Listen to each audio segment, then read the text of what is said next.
Mike's Ocean County Football on the Shore Sports Network. 92.7 WOBM FM, Toms River. A Town Square media station.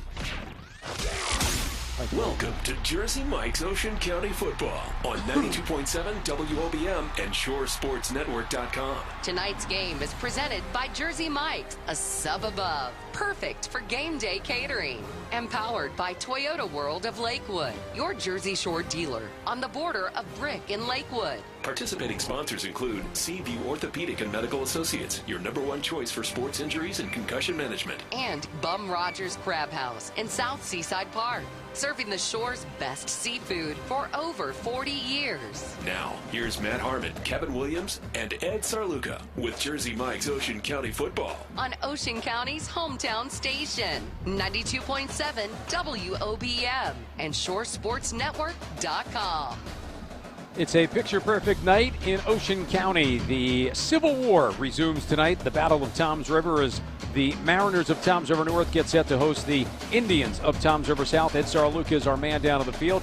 Kevin Williams, Matt Harmon, as we come to you live on WOBM 92.7 and ShoreSportsNetwork.com streaming live.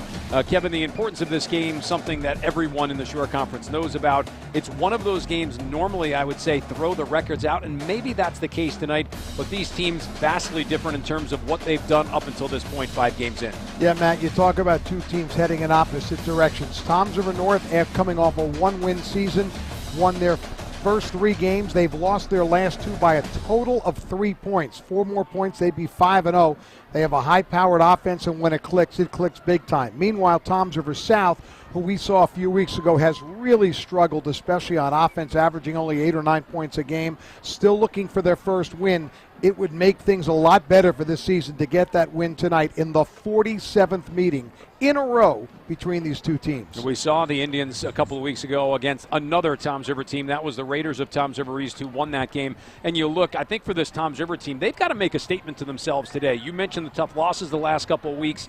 That has to be smarting a little bit, and maybe the cure for what ails them is their crosstown rival. No question. A heartbreaker last week. They lose to Middletown South 14-13. A win they would have tied for a division championship. They end up getting nothing. But I think playing this game tonight is the best cure. I'm sure they had a great week of practice because this is that game. If you're North and you're the favorite, you can't lose this game because you'll be hearing about it for the next 365 days. Toms River North still has Toms River East. That'll be a game that we'll have coming up for you as well on the Shore Sports Network. One more quick one on Toms River South. You wonder what's the motivation going into the game tonight. How much is left in the tank? It's a team that's kind of been in flux all year. Injuries, lineup questions, some players in, some players out. It's been a tough year on the south side. They have not clicked this season at all. They've never had their entire starting lineup in a game since the beginning of the season. They lost 2 more offensive linemen this week in practice. They're young up front. Bad place to be young. They do finally have their quarterback healthy, Jack Huber, who started, then got hurt, now is back in the lineup. Maybe he gives them a lift, but clearly they've got to do something offensively. They have just not moved the football. Little bit concerned with maybe the change in temperature. It's on the cool side tonight. Our summer guy, Ed Sarluca, who is down on the field, he is usually one who likes those warm temperatures. Coach, it's pretty nice out there. I know you love this fall football weather. You've been a part of these Toms River games for a long time when you were with Toms River East. It's always fun, no matter the records, when these schools get together. It certainly is, Matt. And I think I've seen every north-south game that there's been. There's, 46 of them? This is 47, yep. This is 47. One thing I could honestly say, Kevin and Matt, is I don't know if we've ever had a north-south game where we've had 2 sophomore quarterbacks starting the game. That's pretty unique for these 2 big-time football powers that used to be and powers that are still in Toms River North now. Huber and Kazanowski, 2 pretty good quarterbacks. Whoever plays the best tonight, I think, wins the game. Kevin, you mentioned the situation. Toms River North had an opportunity to tie for their division championship. This is kind of the non-divisional part of everyone's schedule. You play the divisional games first. Now you're moving into the non-conference stuff.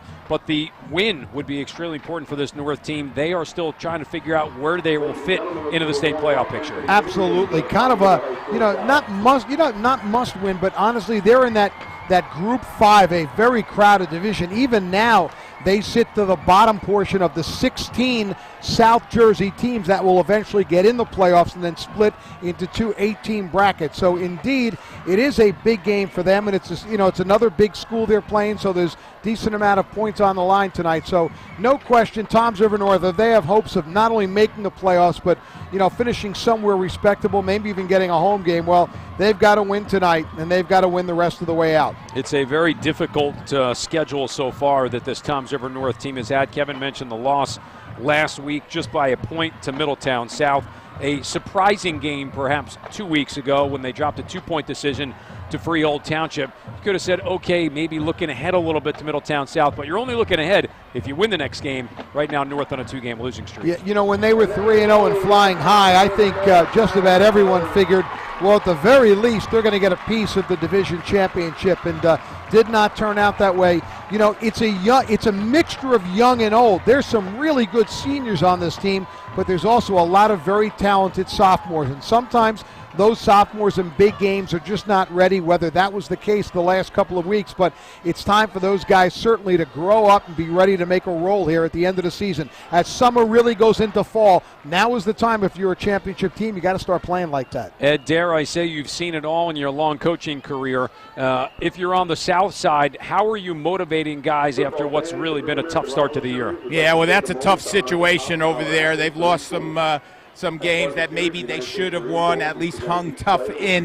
But I could say that the injuries have struck them, and they've got everybody back now. They've got Harris back, one of their better receivers. They got Huber back, who we didn't see against Toms River East, and when I think they got upset by East, actually. They were the favorite going into that game. You just got to keep them positive. Their numbers are still good, and that's a surprise to begin with. They're up in the 60s number-wise. That's good. Their freshmen are undefeated. Keep it going. Ed, what's going on, Matt and Ed, right now, for those who just were taking a look at midfield, this game is part of the Great American Rivalry Series that's been going on for about 15 years, games all around the country. The U.S. Marines are involved as well, and as part of that, they honor a senior from each high school with an academic scholarship, and the recipients of those scholarships are out on the field now with their families. For Toms River North, it will be Bryce Pruitt, number 7. And for Toms River South, it'll be number 17, Sam Conover. They're out on the field with their families, as you can see if you're watching on ShoreSportsNetwork.com or the Shore Sports Network mobile app. For those listening on 92.7, we're just describing it to you as members of the United States Marine Corps are making the presentations, first to Pruitt and then to Conover. And another thing they'll do tonight, Matt and Ed, is what they do with this game each year is they induct a former player into the Great American Rivalry Series Hall of Fame. So a former South player and a former North player who played in this game will be honored, and that will be, I think, before the start of the second half. South will be in the away white jerseys tonight, the maroon pants, the white helmets, numbers on either side in maroon, and South across the chest in small block letters. North in their home blues tonight with the white helmets, the Mariner insignia on either side, white numerals, blue pants. We will take a timeout here. We'll make it a 2-minute pause for the national anthem. When we come back, we will have the opening kickoff. This is Ocean County Football, brought to you by Jersey Mike's on 92.7 WOBM and ShoreSportsNetwork.com. The sub above difference is daily, not shredded last night or baked yesterday afternoon. Good ingredients, prepped fresh every day, because that's what daily means. Jersey Mike's. Be a sub above. The sub above difference is the silver lining. Order Jersey Mike's for your game day party and rest assured that even if your team doesn't win, your mouth does. Victory is all yours. Jersey Mike's. Be a sub above. Jeep Adventure Days means great deals at the Jeep store in Ocean Township. No money down leasing makes it easy to take on any adventure in an award-winning 2018 Jeep Grand Cherokee, the all-new Wrangler Unlimited, or the versatile Jeep. The sub above difference is grilled. Because if you're making a cheesesteak and you're not using a hot grill to make it, well, you're not making a cheesesteak. Give our grill a go. Jersey Mike's. Be a sub above. The sub above difference is daily, not shredded last night or baked yesterday afternoon. Good ingredients, prepped fresh every day, because that's what daily means. Jersey Mike's.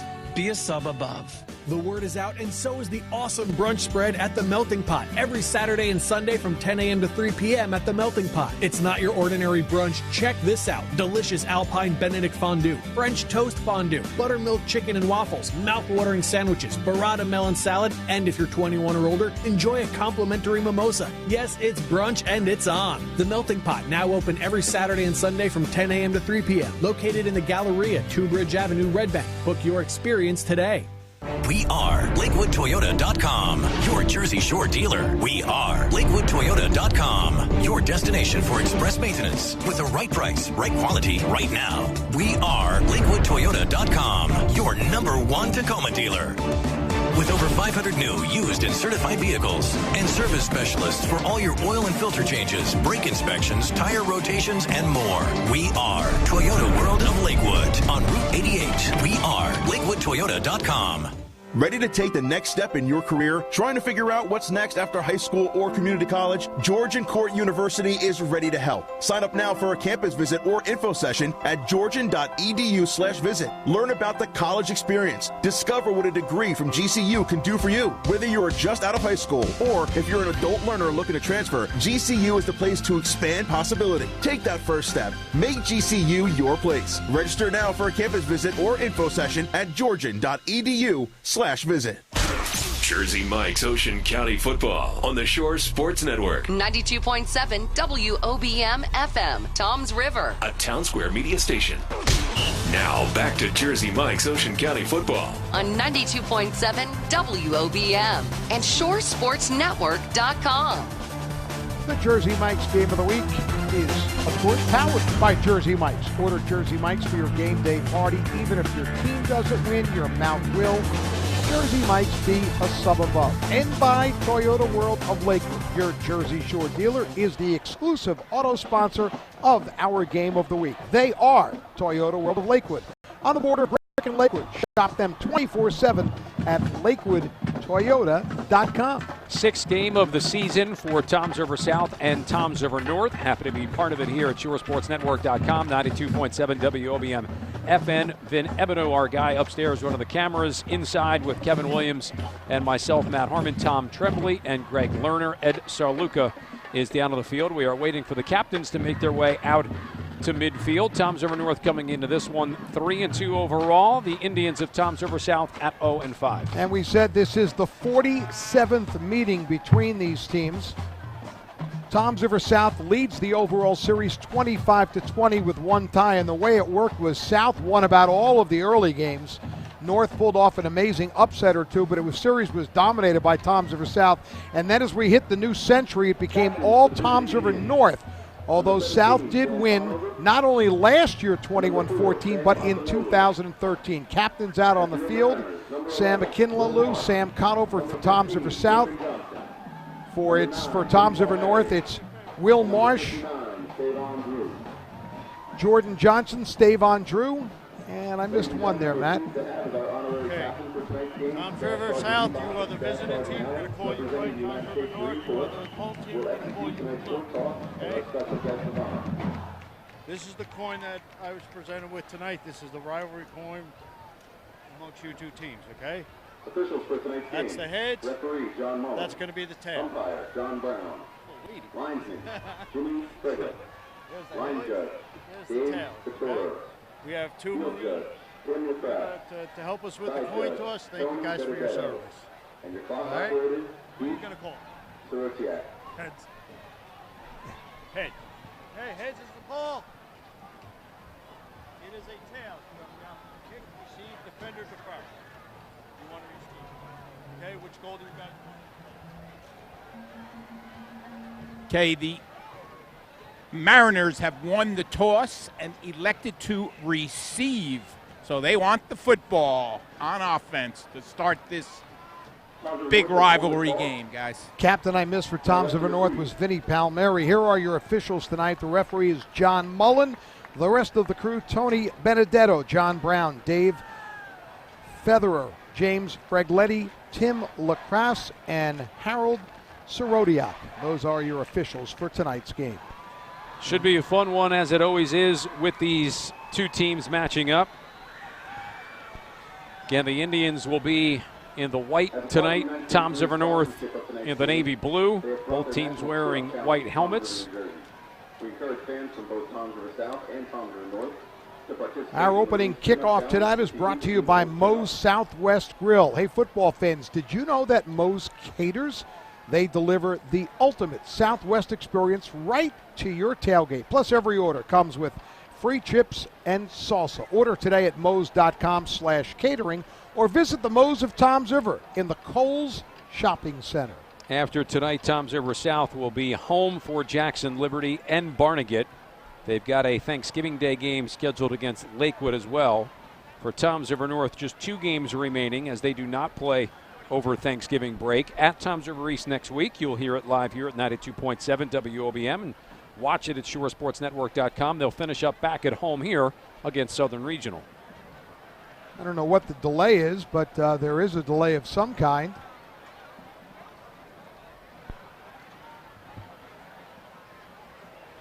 Now there's a controversy because the referees thought that number 59, one of the North captains, that's Stavon Dew, said defer. I thought I heard defer. However, referee said they wanted the football. And now he's explaining, and he asked him again, and he said receive. So I don't know. Okay.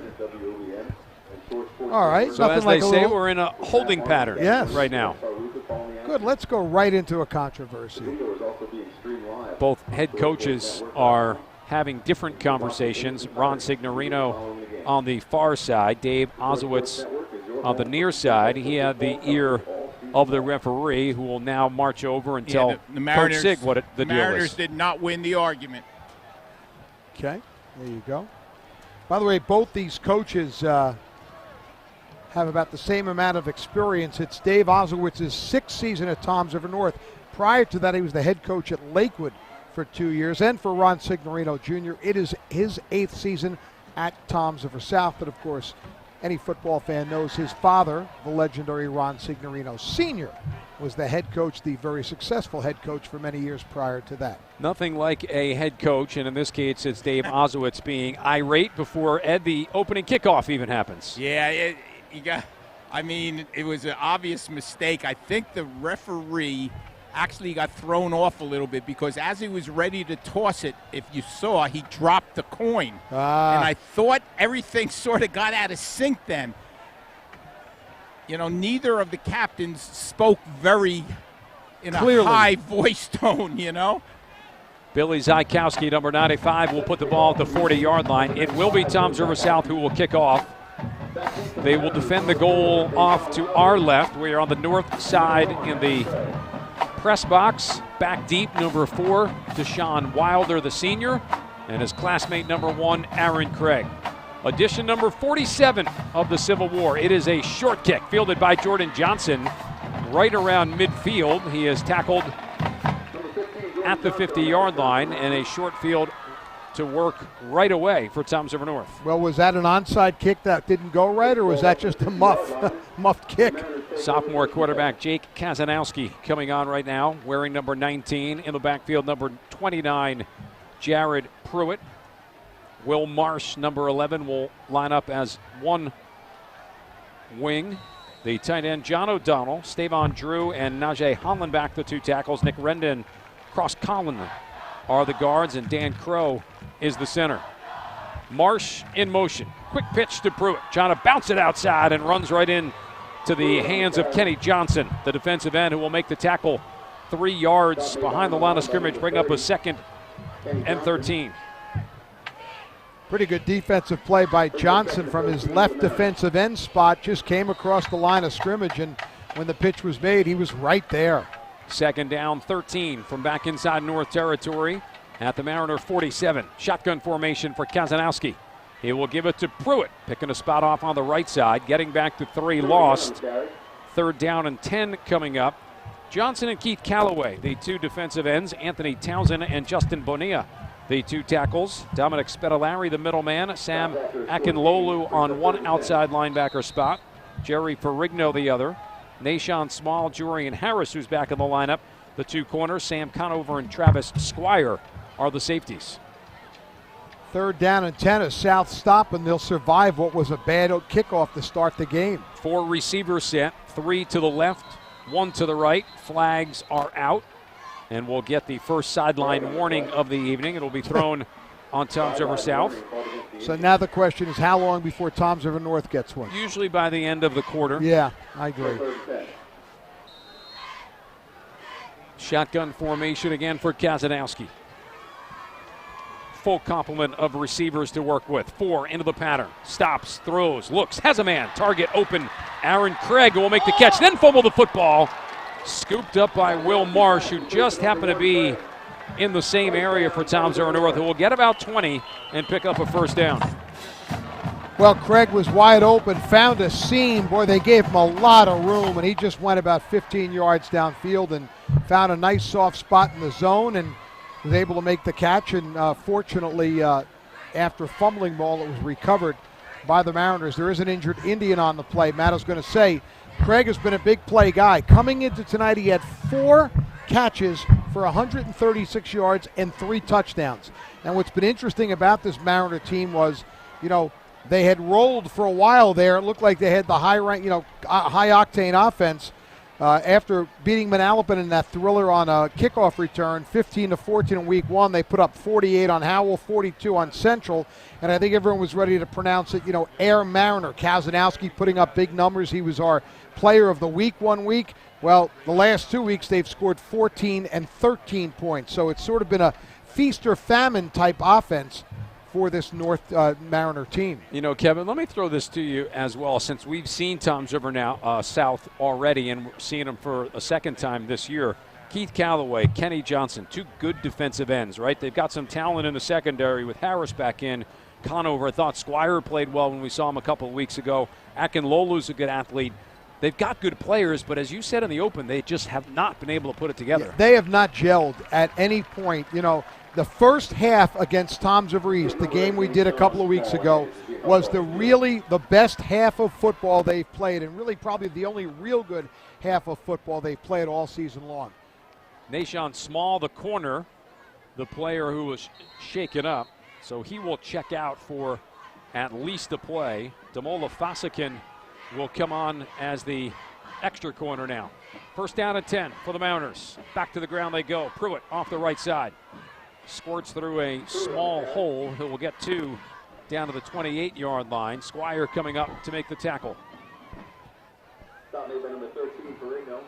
Dominic Jacob checking back in. He will replace O'Donnell as the tight end. So Mariners will go here with a 4-receiver set. 3 right. It's Jacob who stays near sideline left. Wanting to throw. Ball is deflected and then caught on the deflection. Hauled in by Deshaun Wilder, the senior. Tackle made by number 17, Conover.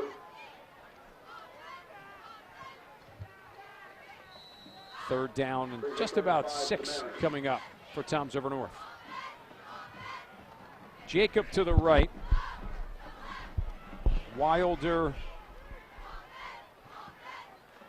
part of the trips package, off to the left side. He will make the catch and get hit immediately. Coming up to make the tackle was Sam Conover from his safety spot. Pretty good defensive play by Conover. He read it all the way and was able to step up after the quick pass and make the tackle. Yeah, it was a great play because they had trips formation there, so they had a couple blockers out in front of them. He split all 3 of them for the tackle for the loss. North going for it here, Matt. 4th down. 4 receivers set to either direction. Kazanowski wanted to throw, looking for a seam pattern over the middle. Looked like there was pretty definite contact as Wilder got grabbed by Conover. Referees will allow it, and holding on downs, Toms River South. Yeah, it was a quick slant over the middle. He definitely was hit before the ball got there, but no call. Well, that'll give Coach Ozowitz something else to be upset about. So Toms River South will take over, and we'll see their offense, Matt, for the first time tonight. An offense that, as I said, has really struggled, averaging just 9 points per game. Jack Huber in at the quarterback spot tonight. He is a sophomore, 6'3", 170 pounds. Sam Akinlolu will be in the backfield. Expecting to see Sam Conover and Jalen Hibbert in the 2 slot spots, which we will. Tyler Matteo at 1 wide receiver, Jorian Harris at the other. Brandon Markle and Tyler Papiamidis, the 2 tackles. Shane Watkins and Shane Coffey, the 2 guards. And Jordan McCormick is the center. Quick gain off the left side. Good carry. That was Huber on the carry. He got 9. Stop made by Ray Carlson from his cornerback spot. Pretty nice job by Huber that time, Matt, on the zone read. He stuck it in the belly, pulled it out. Good speed on the corner. Second down now and 1. Huber under center. He will give it to Akinlolu, who will push the pile forward for a gain of about 4. Ripped down around the 42-yard line. You know, one of the things that has plagued this South team as they picked up a first down there has been a lot of first down plays for little or no gain. So it's been 2nd and 9, 2nd and 10. Huber with that good first down run set them up to get the first down. Hard to do that. Hard to do that all the time if you like to run the football. Yeah. First down and 10. Indians have it at their own 42. Inside counter coming for Conover. This time he is dropped for a 2-yard loss back to the 40-yard line. The nose man, Tom Monica, on the stop. He's part of a 3-4 set. Alex Pedre at 1 defensive end. C.J. Najelski at the other. John O'Donnell, an outside linebacker with Ryan Holland. Then Palmieri and Jordan Johnson, the 2 inside linebackers. Ray Carlson, Bryce Pruitt, the corners. Matt Spalletta and Sergio Borda are the safeties. So there you go. That was my perfect example, Matt. You lose 2 yards on first down, so now it's 2nd and 12 for a team that wants to run it. Second down now and 12. 3-step drop for Huber. He's hit as he releases the football. Going to the sideline. This will be caught inside of North territory. Harris making a great adjustment on the football, coming back and getting it at the Mariner 39-yard line. Well, it looked like a wounded duck as the ball just fluttered up there, but fortunately for Harris, he saw it and came back. The defender did not, and was able to make this catch and give the Indians a first down at the Mariner 39-yard line. This, some positive momentum here for an Indian team looking for their first win of the year. 6:45 and rolling here in this opening quarter. No score between the 2 teams. Coming off the right end is Conover. He will be dropped in the backfield. Host of Mariners on the tackle, led by Pedre. Boston 2, bring up a 2nd and 12, back to the Mariner 41-yard line. They're pretty slow developing, Matt. Yeah. North's pretty big up front there. You know, their front 7 pretty tough. Slow developing plays, not a good idea for the Indians. Quick hitters are better. 2nd and 12. In motion, Hibbert. Inside carry, Akinlolu, and he takes a big shot as he struggles to get back to the original line of scrimmage. 1.5-yard gain. Palmieri coming up to make the stop. 3rd down now and 10. Probably 4-down territory here for Toms River North, one would at least think. Yep. I don't know about that. I think maybe field position might be a better idea if they don't get anything out of this 3rd down. We'll see. You know, you mentioned the offensive line, Matt. 2 of their starters, the center, Mark Monacchio, and also the right tackle, Ben Scridato, both out suffering injuries this week. Blitz for Toms River North. In trouble is Huber. Lets it go on the flat. That'll be incomplete. And bring up a 4th down and 10. Jordan Johnson came shot out of a cannon. Read the snap count almost perfectly and was in the backfield as Huber turned. And Ed, you are correct. They will punt it away. Yeah, they're going to play field position here. The idea here is to get it inside the 10-yard line. Let's see if that happens. Spedolari on to punt. North not buying it. Nobody deep for North. Now they drop somebody the last minute. Bryce Pruitt, who will fall off, linger around his own 12-yard line. Flag coming out. This will be delay of game. Nope, this will be a sideline warning on Toms River North. There you go. You were right, Matt. You said before the end of the first quarter, and there's Well, what that allowed is to North is to get their return guy into the game. Referee actually helped them with that. That's Zach Goodale, the 5'11 sophomore. He stands at the 10. Long cadence, high snap.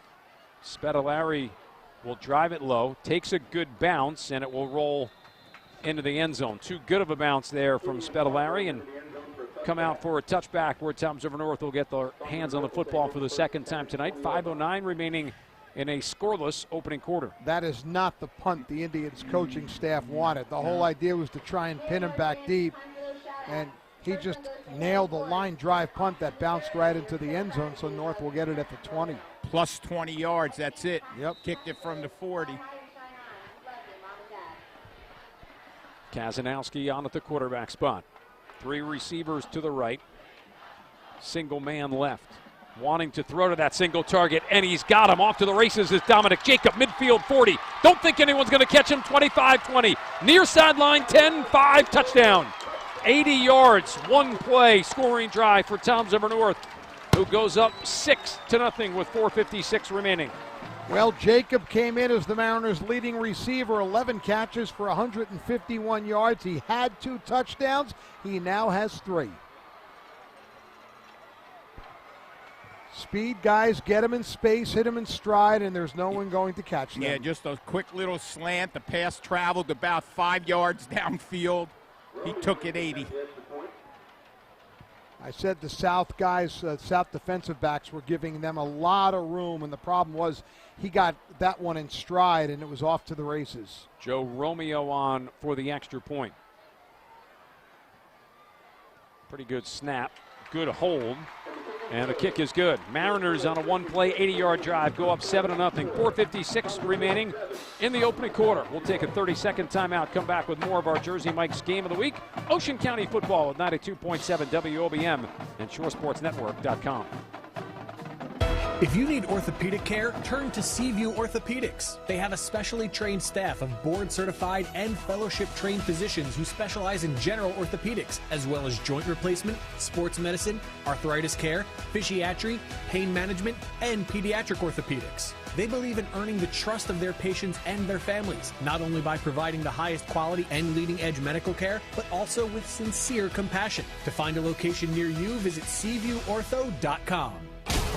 For complete high school football coverage, including scores, highlights, features, and more, visit ShoreSportsNetwork.com. Jersey Mike's Ocean County football, 92.7 WOBM.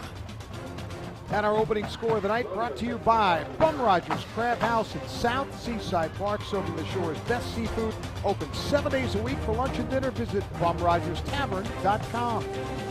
With SR Luke and Kevin Williams, and the rest of the crew of the Shore Sports Network, I'm Matt Harmon. We just saw Toms River North strike first in the Civil War, take a 7-0 advantage. The ensuing kickoff, a bouncing low one, picked up in the 10-yard line area by Travis Squire. He will work his way forward, get stopped just shy of the 25. Indians will get it for their second possession of the night. There is 4:48 remaining in this first quarter. It's Toms River North 7, Toms River South nothing. Well, this was not the position, needless to say, the Indians wanted to be in. They had a decent drive that stalled, and one play, Toms River North goes 80 yards, and that's what the Mariners can do. They have been a big play team, and those 2 games where they scored over 40, they hit a lot of big pass plays. Here comes Jack Huber bringing his team on. They huddled on the sideline. They will huddle again now on the field. We'll see how that offensive line hangs in there tonight with 2 normal starters out. Double slot, double receiver set. Akinlolo, the single back. Hibbert in motion. 3-step drop for Huber. Wants to throw. It's deflected and then caught off on the far side by Harris, who with forward progress will get 2 to the 27. Matt. Yes, Ed. Interesting spectator in the end zone here, Mr. Todd Fraser, former Indian. Todd, not too long ago in high school, I think freshman year, quarterback, right, for the Indians? Yes, freshman year, and then I gave it up, man. I kind of... You picked another sport. Which one was that? Yeah, no, I made a good decision. I made a real good decision. But I missed the one game they had here when North came back and won. I think it was 2005. I wish I'd played. Yeah, Todd was an outstanding freshman quarterback. Matt, take it. On second down now and 8. Inside carry will go for Akinlolu out to the 30-yard line. Todd, congratulations on the year with the New York Mets. I know it wasn't what you wanted it to be, both team-wise and individual-wise. Tell us a little bit about the offseason now. Yeah, just hanging out. Just got back from Disney World with the family. Something we always do. We've been doing it for about 10 years now. It was great. You know, my mom and dad and, you know, the kids loved it, and that's really what it's all about. I have another child coming on Black Friday. We didn't find out what it is, and, you know, it's on the next one. I'll play some zone defense here shortly. Third down now and 4. Pitch coming to Conover along the right side. He is dropped for a 2-yard loss. It'll bring up fourth down in a punting situation. One more question, Todd. Tell us what it feels like to play behind a guy like Jay DeGrom. Oh, man, nothing better. I told people this. I played with Johnny Cueto. I played behind Chris Sale. Him and Chris Sale, by far the best guys I played behind. And the year that he had, especially for us not putting up the runs we could have, he deserves a Cy Young. It'd be a travesty if he didn't get it. And, you know, I'm going to have him sign something for me. I'm going to put in my man cave if he does. That'd be awesome. Yeah, it looks like a Cy Young year for DeGrom. That's for Punt sure. is blocked. Najelski trying to run it down, still trickling around the end zone. It will be covered by Toms River South. I know. Go ahead, man. I'm sorry. North will get the football inside the 2-yard line. About the 1-yard line. Todd, I know you're not staying long. I appreciate you just spending a couple minutes. You want to say something about Penn State? Go ahead. Of course I do. Kevin, you can hear me up there. Upset City, Penn State's going down tomorrow. I don't care. They're not making the top 4. They blew it the other day against Ohio State. Let's go, Rutgers. Yeah. Yeah, look, he runs away. He runs away, doesn't even give me a chance. He's embarrassed. Now, I know you planned a sit-down interview with Todd, right? Well, we're going to do it next couple weeks, hopefully. Next couple weeks, but he said, hey, he's got to start getting paid for some of these interviews. There's too many. First down now and goal for Toms River North. Wildcat look. Here's Wilder on the direct snap. Blitzing and coming through the line to make the tackle, number 74, Anthony Towson, the defensive tackle. That's a loss of about 6. It will chase the Mariners back to the 8-yard line. That was a nice play by Townsend, the big defensive tackle, 6'1", 240-pound senior, busted through a gap and was able to take him down for a loss, as you said, in the backfield. You know, the Indians have done a pretty good job against the run tonight, Matt. Yes. You think about it, take away the 180-yard pass. They've shut the running game down pretty good, but the Mariners have had a lot of success in the air, and they might do it right here. This set up off that block punt.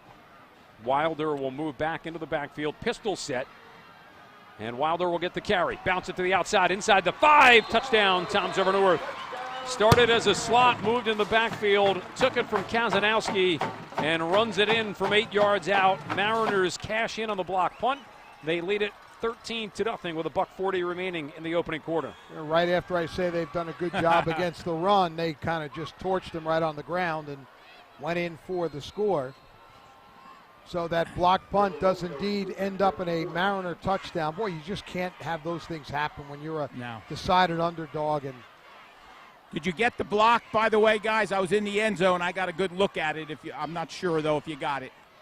Well, Romeo with the extra point. That will knuckle its way through to make it 14-0. Minute 40 remaining now in the opening quarter. I thought Najelski might have blocked it as well. Yes, he did. He definitely recovered it. But C.J. Majowski did block it and recover it, yes. Najelski, so he does both. He blocks it and recovers it. Almost got himself a touchdown. I know he wanted the touchdown, but, you know, this is just, you know, Matt, you were, you know, saying to me, you know, they look like they have some pretty good players, pretty good athletes, you know. This is what happens why you're 0-5, because these things, you know, on the one end you have a chance to pin them deep, you punt the ball in the end zone, then you come back, you get a punt blocked. It's the little things that add up, and, you know, it has been a rough season, and this night is off to a tough start for the Indians.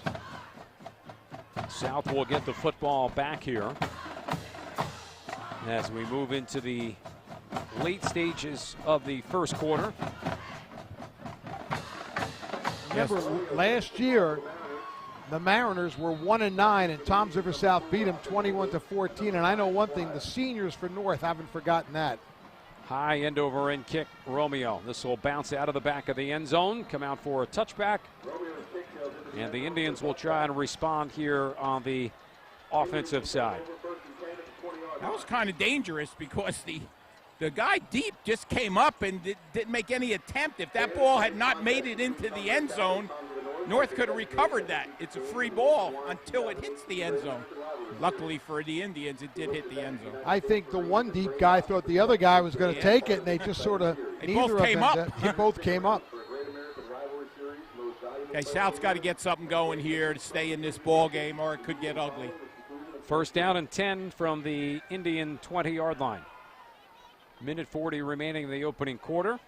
Toms River North with one big pass play, 80 yards, and then an 8-yard touchdown run set up after a blocked punt. Slot receiver combos either direction. Huber under center. Will send Conover in motion.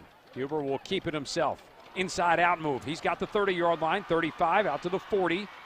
And works his way forward to the 45, 25, make it a 26-yard pickup as they'll spot it around the 46, maybe even the 47-yard line.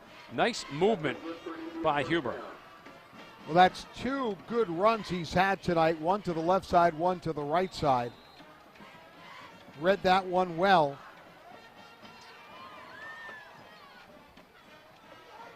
You know, you look at Huber, and he's 6'3". They list him at 170, which means what, 160 maybe? But Coach Ron Signorino Jr. told me in the summer that they really think his greatest asset is his running, and we've seen a couple of good runs tonight. Under center here. Same formation. Ball from the right hash mark. Akinlolu will get the carry. And he will spin his way forward as he's being tackled. Stopped at the 49-yard line for a gain of about 2.5. Jordan Johnson, the inside linebacker, on the stop. And Kevin, you mentioned that season a year ago for Toms River North, 1-9. That was fresh off of a fantastic season the year before. 11-1. Came within one win of the perfect season in a state championship, but a lot of guys graduated from that outstanding class, and those that were back could not carry on. Second down and just about 7. Pass into the flat. It's caught by Hibbard. He will step out in Mariner territory. Looks like they will mark it at the North 48-yard line. I'm looking at some of the guys that we have seen play the last couple of years. A guy like Jordan Johnson who just made that tackle. He was a starter as a sophomore. Yes, he was. Then had to go through the 1-9 season last year. You know, a guy like that who's played a lot of football for North would love to at least leave a mark as a winning side. Tommy Monica, another one, the nose guard. He played as a sophomore. Remember him pretty well, but a lot of young faces, new faces on this Mariner squad. 18 seconds remaining in the quarter. Third down, about 5. Mariners showing blitz. And boy, did they time it perfectly. Akinlolu got the carry. Pedre on the stop. But that was a jailbreak. Ryan Holland came through. Johnson came through. Loss there of about 2 back to midfield, and that will take us to the end of the first quarter. First 12 in the books. Toms River North leads 14-0 over Toms River South. We'll step out here for 60 seconds. Come back with more Ocean County football brought to you by Jersey Mike's on 92.7 WOBM FM and ShoreSportsNetwork.com. It's the Jersey Shore's best time of the year at Seabreeze Ford's local summer sales event. The crowds are gone, but the no money down deals are still here on Ford's hottest models, like the stylish 2018 Ford Explorer, America's best full-size pickup, the Ford F-150, and 100 certified pre-owned cars on hand for the Shore's best selection. Locals rule at Seabreeze Ford, Route 35 in Wall Township, or SeabreezeFord.com. Seabreeze Ford's local summer sales event is underway. Welcome to Moe's! Order ahead through the Moe's app October 1st to the 21st and get yourself $3 off any order when you order ahead with promo code OCT3. That's OCT3. That's right, $3 off any Moe's app order. All you have to do is download the Moe's app to get the deal. And remember, all orders come with free chips and salsa. You must have the Moe's app to redeem the offer. So download today. Valid in New Jersey, Nanuet, Staten Island, and Bryant Park, New York City. Now back to Jersey Mike's Ocean County football on 92.7 WOBM and ShoreSportsNetwork.com. Fourth down as we start the second quarter. 4th and about 7. Spedalari, the punter, was the last guy on. As thought for a second the Indians want to go for it, trying to get North to jump. Looked like they did, unless Toms River North was drawn off. There was movement on both sides of the line. I actually thought North moved, which caused South to jump, but I think it's going to go against the Indians. Yeah, he did not cross the line of scrimmage, or did he? No, I thought he did. Yeah, Looked like he did from here. Yeah, he did. And it's going to go against the Mariners. So it's a 5-yard penalty, and it might make South think about going for it. And he's pulling his, well, I don't know. I guess he did. He pulled the punt team off. It's 4th and a short 2. Ball is at the Mariner 45-yard line. Need to get to the 43.5. Well, they better hustle up on the field. They've all gone to the sidelines.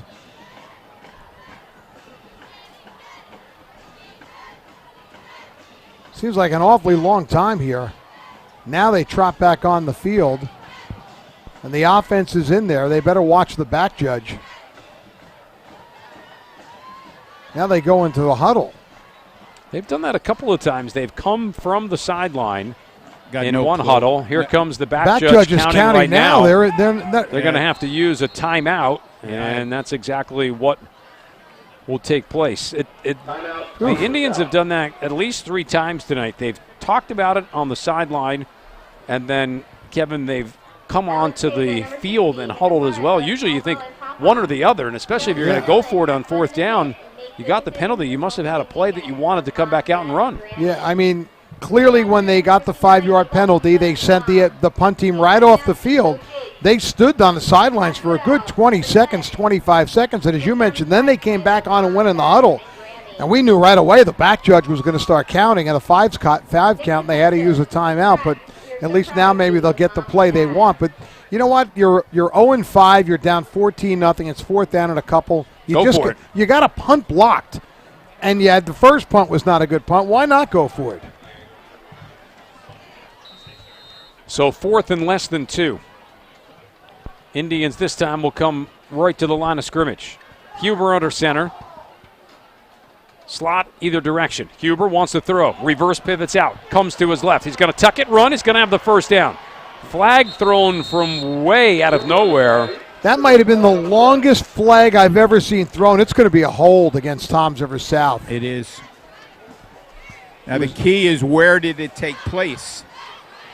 Yeah. It was thrown behind or right at the line of scrimmage, so it's going to back the Indians up 10 yards from there.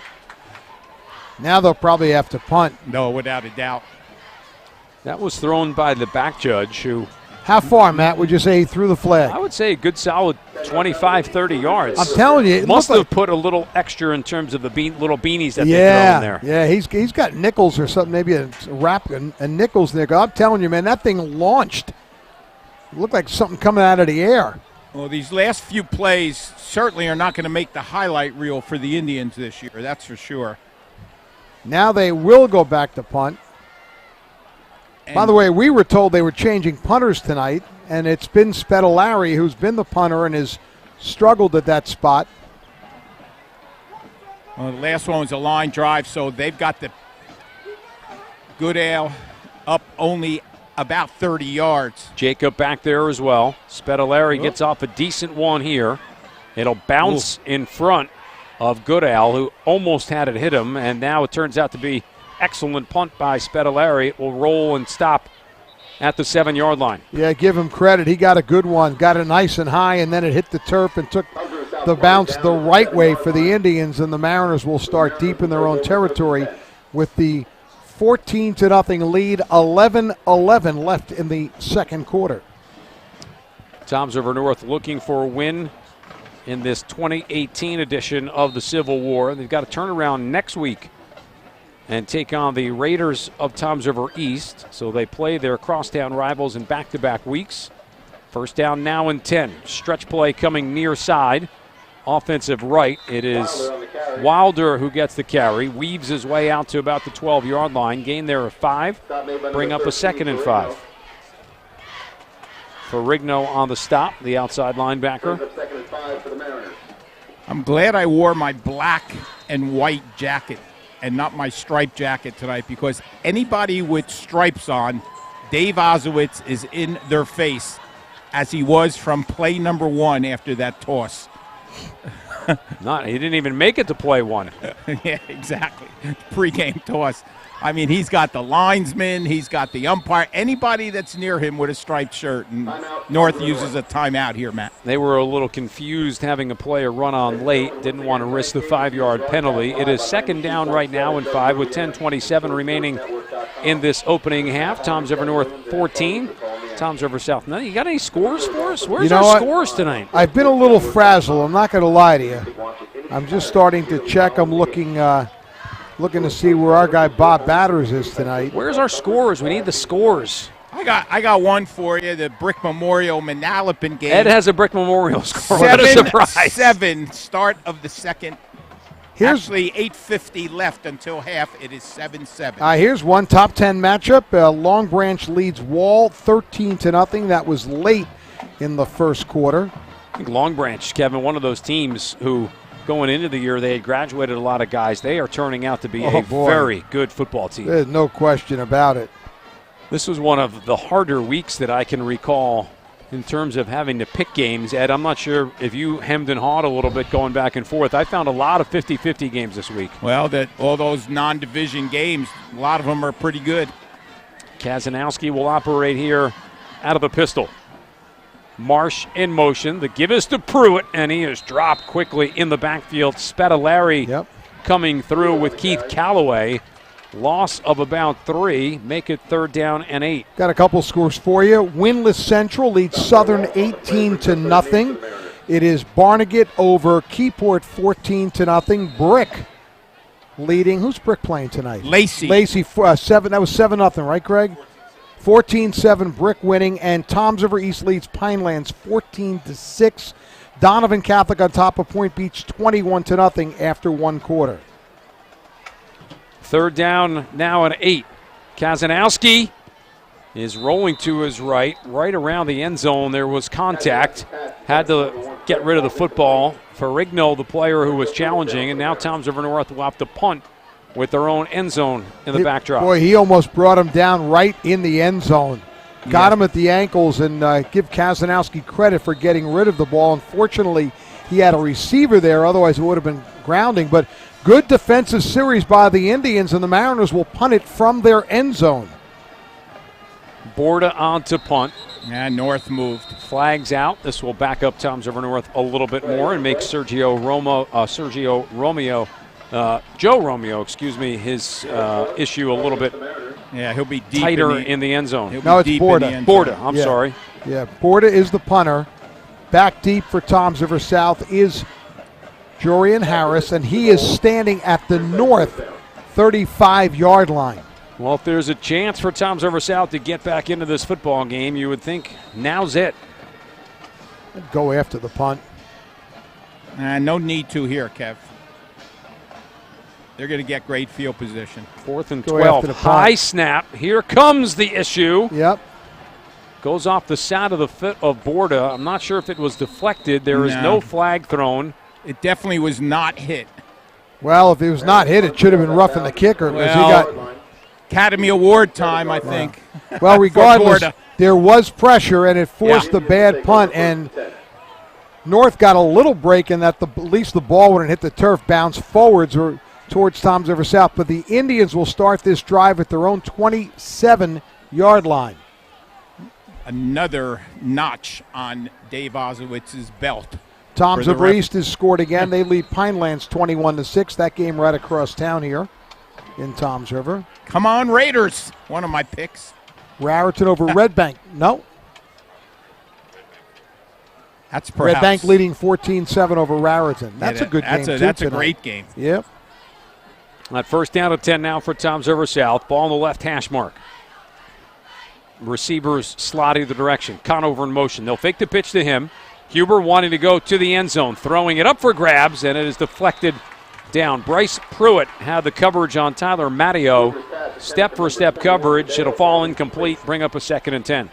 Good job by Pruitt. He had him all the way. Had good position on the inside post. And, of course, Pruitt, it's already been a good night for him because he received an academic scholarship as part of the Great American Rivalry Series before the game, along with Toms River South's Sam Conover, the top academic seniors on each team.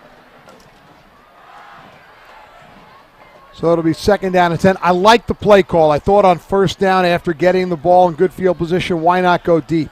Like the call that time by head coach Ron Signorino Sr., is also the offensive coordinator. Conover in motion again.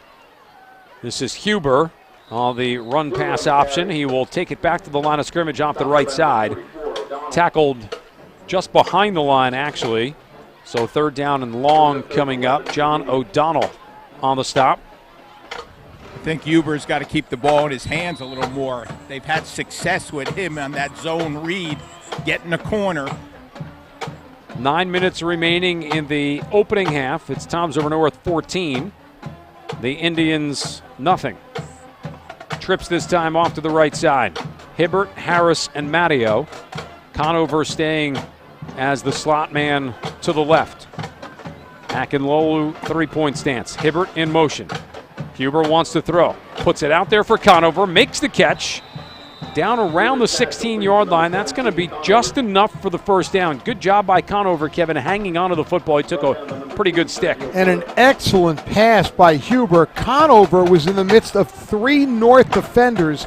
Found the little seam, and really Huber has to make nearly a perfect pass, and he does. And as you said, Conover is a gritty kid, took the hit and gives the Indians a 1st down. That's a good 3rd down conversion for South. Yeah, they got to get in the end zone here, Matt. Stay in this football game. Ball sitting right now just outside the 17-yard line.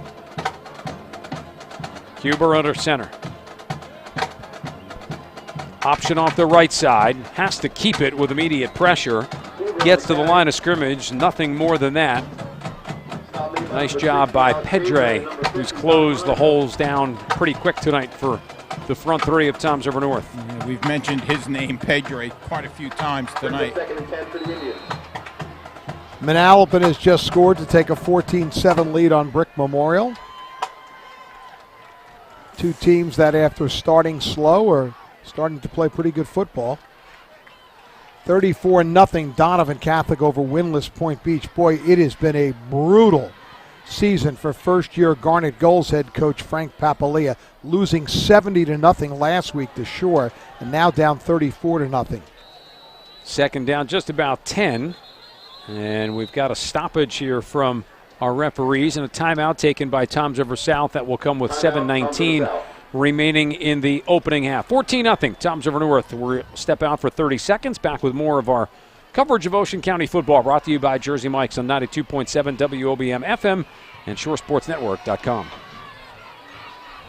We are LakewoodToyota.com, your Jersey Shore dealer. We are LakewoodToyota.com, your destination for express maintenance with the right price, right quality, right now. We are LakewoodToyota.com, your #1 Tacoma dealer. With over 500 new, used, and certified vehicles and service specialists for all your oil and filter changes, brake inspections, tire rotations, and more. We are Toyota World of Lakewood on Route 88. We are LakewoodToyota.com. For complete high school football coverage, including scores, highlights, features, and more, visit ShoreSportsNetwork.com. Jersey Mike's Ocean County Football, 92.7 WOBM. We are back here from Gernard Field on the campus of Toms River High School North. Matt, Kevin, and Ed calling this Week 6 matchup between North and South, the Battle of Toms River. 2nd down now and 10 for the Indians, who trail 14-0. Blitz coming for Toms River North. Huber throwing it up for grabs into the end zone, and it will fade out on the far right side as he was pressured. That will bring up now a 3rd and 10. Trying to hit Tyler Matteo in the back corner of the end zone, but as you said, pressure, and he kind of threw the ball early, hoping he could get it to the spot that Matteo would run under, but it was well out of bounds. So that'll bring up a 3rd down and 10. We clearly are in 4-down territory at the 18-yard line of the Mariners. Matteo to the right. Harris will stay to the left. Wings either direction for Huber to work with here on 3rd down and 10. Inside carry, Akinlolu trying to catch North sleeping a little bit. Does the job as they pick up half needed for the first down. 5-yard gain down to about the 12-yard line. Number 33, Nijelski in on the tackle. C.J. Nijelski working back from his defensive end spot. 4th and 5 now coming for Toms River South. They will go for it as Huber walks over to get the play call. We're down to 6:45 and rolling here in this first half. If you're just joining us, it's Toms River North 14, Toms River South nothing. Long conversation. Boy, they are. Well, the Huber's on the sideline. They're going to have to call timeout. Yeah, he's got one left. And that's it. 3rd and final timeout of the half called. Timeout, Toms River South. So the Indians will talk about it. Obviously a key play coming for them is it's 4th and 5. They're going to go for it. Need to get down inside the 9, close to the 8-yard line for a first down. Kevin, did you know about the new child for Todd due on Black Friday? Yeah. Wow, what a gift that is, huh? Yeah. It's about as good as you could do. Be his 3rd. Yep. Southern has scored on a 65-yard touchdown pass to cut the Central lead to 18-7. The Eagles looking for their first win of the season. Gina, so proud of you. Love, Mom. Next week we'll be back in Toms River on the east side of town. Yes, we will. It'll be the Raiders and the same Toms River North Mariners. That'll complete the trio of Toms River versus Toms River games that we've brought to you this year. Manalapan has scored again at Brick Memorial after a Stang fumble, 21-7, Manalapan. 4th down now and 5. Trips off to the right side. Huber, 3-step drop, fade pattern, looking for Harris. This is deflected down, almost intercepted. Probably better that it wasn't by Ray Carlson. Just in case, as it will come out now to the 12-yard line. I know, Ed, if he would have caught it, but 20. Thought maybe it could have been deflected there, too. I almost feel like better to knock it down just to make sure. I agree. Good coverage that time. One-on-one with the receiver, and had good coverage and was able to defend it. And Toms River South would turn the ball over to the Mariners, down 14-0 the Indians are, with 6:21 left here in the opening half. Yeah, that's about as good a chance as the Indians have had, obviously, starting at their 27-yard line, the north 27. Kazanowski from the shotgun. Stops, throws, flares it to the outside. Catch is made by Aaron Craig, who was a shoe top away from taking it the rest of the way. Instead, he is tackled right around the 28-yard line. Boy, that is an understatement, Matt. You're right. He was one-on-one, and the defender, I think it was Conover, got him at the ankles, and if not, he is just about crossed the goal line right about now. Midpoint of the second quarter. 14-0 Toms River North, trying to get more. 4 receivers into the pattern. Kazanowski under pressure, steps up, he's going to tuck it and run. He'll have the first down and more.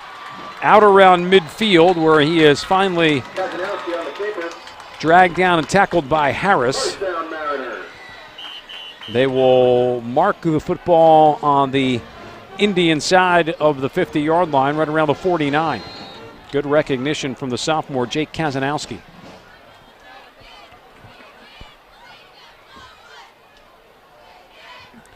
(6'2", 180-pound sophomore. Good-looking sophomore. Him and Huber are going to tangle the next couple of years in this game.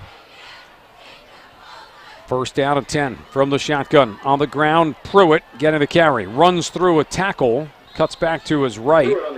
Ferrigno on the stop. 3-yard pickup. Make it now 2nd and 7 down around the 47.5-yard line. Spedalari had a chance to make the tackle in the backfield, and he got up a little slow on that one, kind of shaking off the cobwebs there. Second down and long. Clock continuing to move. We're down inside of 5 minutes. Kazanowski wanted to throw. Airmails this one on the slant pattern from Craig. That will fall incomplete. Stop the clock and make it 3rd down and 7. Well, some of these sophomores for the Mariners come from an undefeated North freshman team last year, inserted right to the varsity, and they have produced big time. The South freshmen only lost 1 game last year, and that was to North. And they are undefeated this year, the South freshmen. 3rd down now and 7. Kazanowski setting up a little bubble screen inside. Catch is made. Moving forward. Wilder inside the 20, 15, 10. See you later. Touchdown, Deshaun Wilder. That one will go 47 yards. Great delay set up, and Wilder with his speed just ran right through the middle of the field. And I think that's one of the major differences between these two teams is that the Mariners have playmakers who, if you get the ball to them in space, it's 6 points. And we've seen that a couple of times tonight. And the Indians are trying to grind it out down the field and just not able to do that. Oh, that's how you run the bubble screen, Matt. Yep. Solid result. Yep. On for the extra point. Toms River North. Romeo trying to make it 21-0. Pushed it to the left, but hooked it in the upright. And Toms River North is out to a 3-touchdown advantage. 4:36 remaining in the opening half.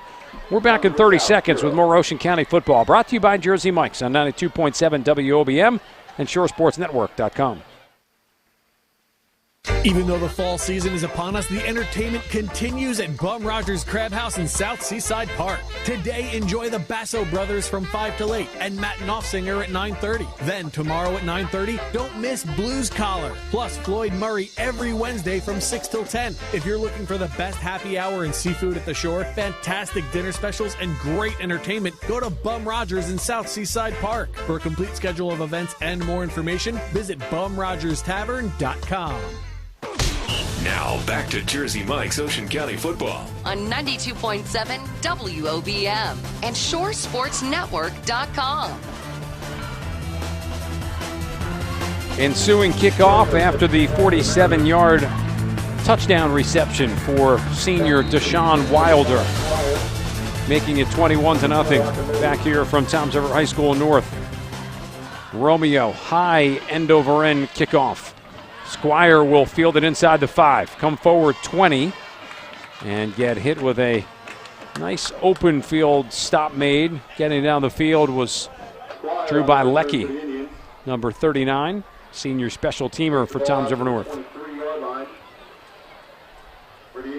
Well, after good field position, Kevin, for Toms River South, they were unable to cash in, and now they are pinned inside their own 25-yard line. And you know, I would think what Toms River North is thinking, let's try and force a quick 3-and-out, get the football back, and see if we can punch one more in. No doubt about it.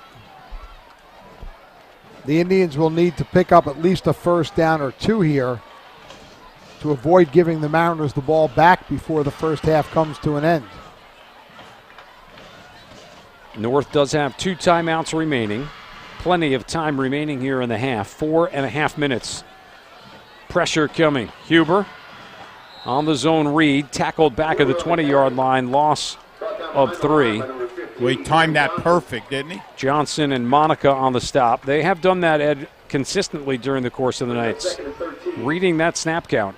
Yeah, they got the snap count down because he had a running start on that, the outside backer here. Special guest coming up on the Jeep Store halftime show. Ed will be chatting with Rutgers University wrestling coach Scott Goodall, who has a vested interest in this one tonight. His son Zach. Tease our listeners. Son Zach playing for the Mariners, and daughter involved in the homecoming ceremony at halftime. 2nd down 13. Here's the blitz again. Akinlolu keeps his feet, gets forward to around the 29-yard line. Carlson and Spalletta on the stop. You mentioned homecoming. I mean, that's really the only reason Ed's here. This is his favorite time of year, those October Fridays. Matt, I know you weren't with us last week, but we had a homecoming last week. It was the best one we've ever been to, Kevin. Fill him in on the brick homecoming. It was so fast I don't remember it. Exactly. Golf carts. Third down now and just about 4.5. Well, it couldn't have been much faster than what we saw at Central a couple weeks back. I'm telling you, it was golf carts doing about 40 miles an hour around the track twice. That was it. Huber has to get this going. Back judges counting. Indians are out of timeouts. Just got it off in time. Inside carry, Akinlolu. No gain on the carry. Well, it's been a rough night for Sam because there is just nothing in the middle of the field. Monica, Pedre, and Nijelski are really causing havoc up front. Yeah, that's why I said before that he got to think about pulling it out on that zone read and keeping it on the corner. He's got a better chance out there. Timeout taken by Toms River North. They've got one left, and Kevin, as we said, they've got plenty of time. You know they would love to be able to punch it in, get one more, make minor adjustments probably at halftime and say, listen, we're 24 minutes away from picking up a pretty big win. Yeah, there's no doubt they're going to get the ball back here in decent field position, and they will fill the air with footballs. They've had success throwing the ball tonight. That last drive, of course, the bubble screen for a 47-yard touchdown. And again, the Mariners roll when they get their playmakers the ball in open space, and we've seen that several times tonight. They're fat. They've got their team speed compared to Toms River South. It's boys. It's men against boys. Just so much faster, and they just get those guys in those positions, and they take advantage of it. And look, their punt returners now back on the 40-yard line, and let's see what they can do here. Yeah, you got to catch the punt. That's the key. Spedalari on to punt. He's had mixed results tonight. End over end kick, fielded, coming forward, grabbed by Jacob. Gets back into Indian territory, hit at the 40, pushed out of bounds around the 36-yard line. And then some jawing back and forth on the stop, which was made by Ferrigno. Well, here's your short field if you're Toms River North and a chance to go up 28-0 before the end of the half. There is 2:21 remaining, and it's already 21-0. Yeah, I'll tell you, Jacob did a nice job on the return by catching it and being able to bring it right downfield, and look where they are on the 35-yard line and in great field position here. Plenty of time. Let me just change that. 2:26 remaining is what's showing on the clock. Kazanowski will work from the shotgun. 4 into the pattern. Pruitt stays in to block. Over the middle, catch is made. That one hauled in by Aaron Craig. Inside the 20, stopped around the 19-yard line. Between Craig, Wilder, Jacob, it's a pretty talented receiving corps for Toms River North. Sure is, and Kazanowski threw that post pattern right on the money. Conover did not have bad position, but a really well-thrown ball there. Yeah, that's his best throw of the night right there, right on the money and with some zip on it. Clock is moving, just over 2 minutes remaining. To the ground they go. This is Pruitt. Little inside-out move to the 10. Goes to the pylon. 5. Touches down Toms River North. Just like that. 2 plays and a score for the Mariners, who lead it 27-0 with 1:57 remaining. That took all of 29 seconds. And the cannon goes off again. It hates the cannon. Gets me every time, that cannon. I know it's coming. As many games as I've been on this field. You almost wish they'd wait a second, like give the play a little time. Yeah, that almost knocked down 3 players. You're right.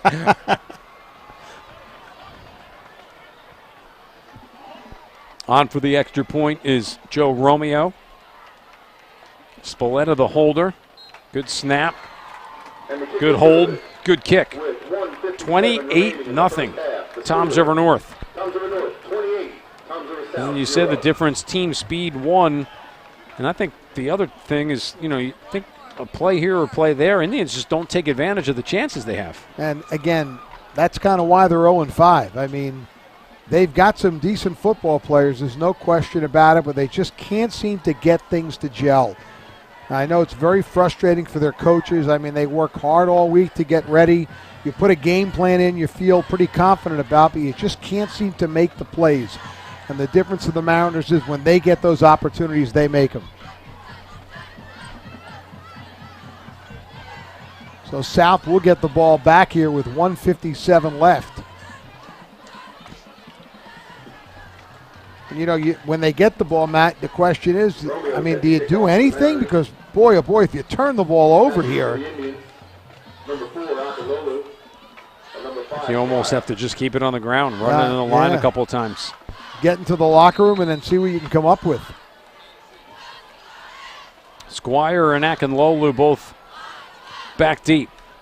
It's got some foot. Yeah, that'll go over the head of Squire and out of the back of the end zone. The foot of Joe Romeo, the senior kicker, who was 4 for 4 tonight on extra points and has put 3 of them for a touchback on kickoffs. You know, our Steve Meyer is here as well with the Shore Sports Network vehicle. Steve, if you do get a chance to bring me a bottle of water, I would greatly appreciate it.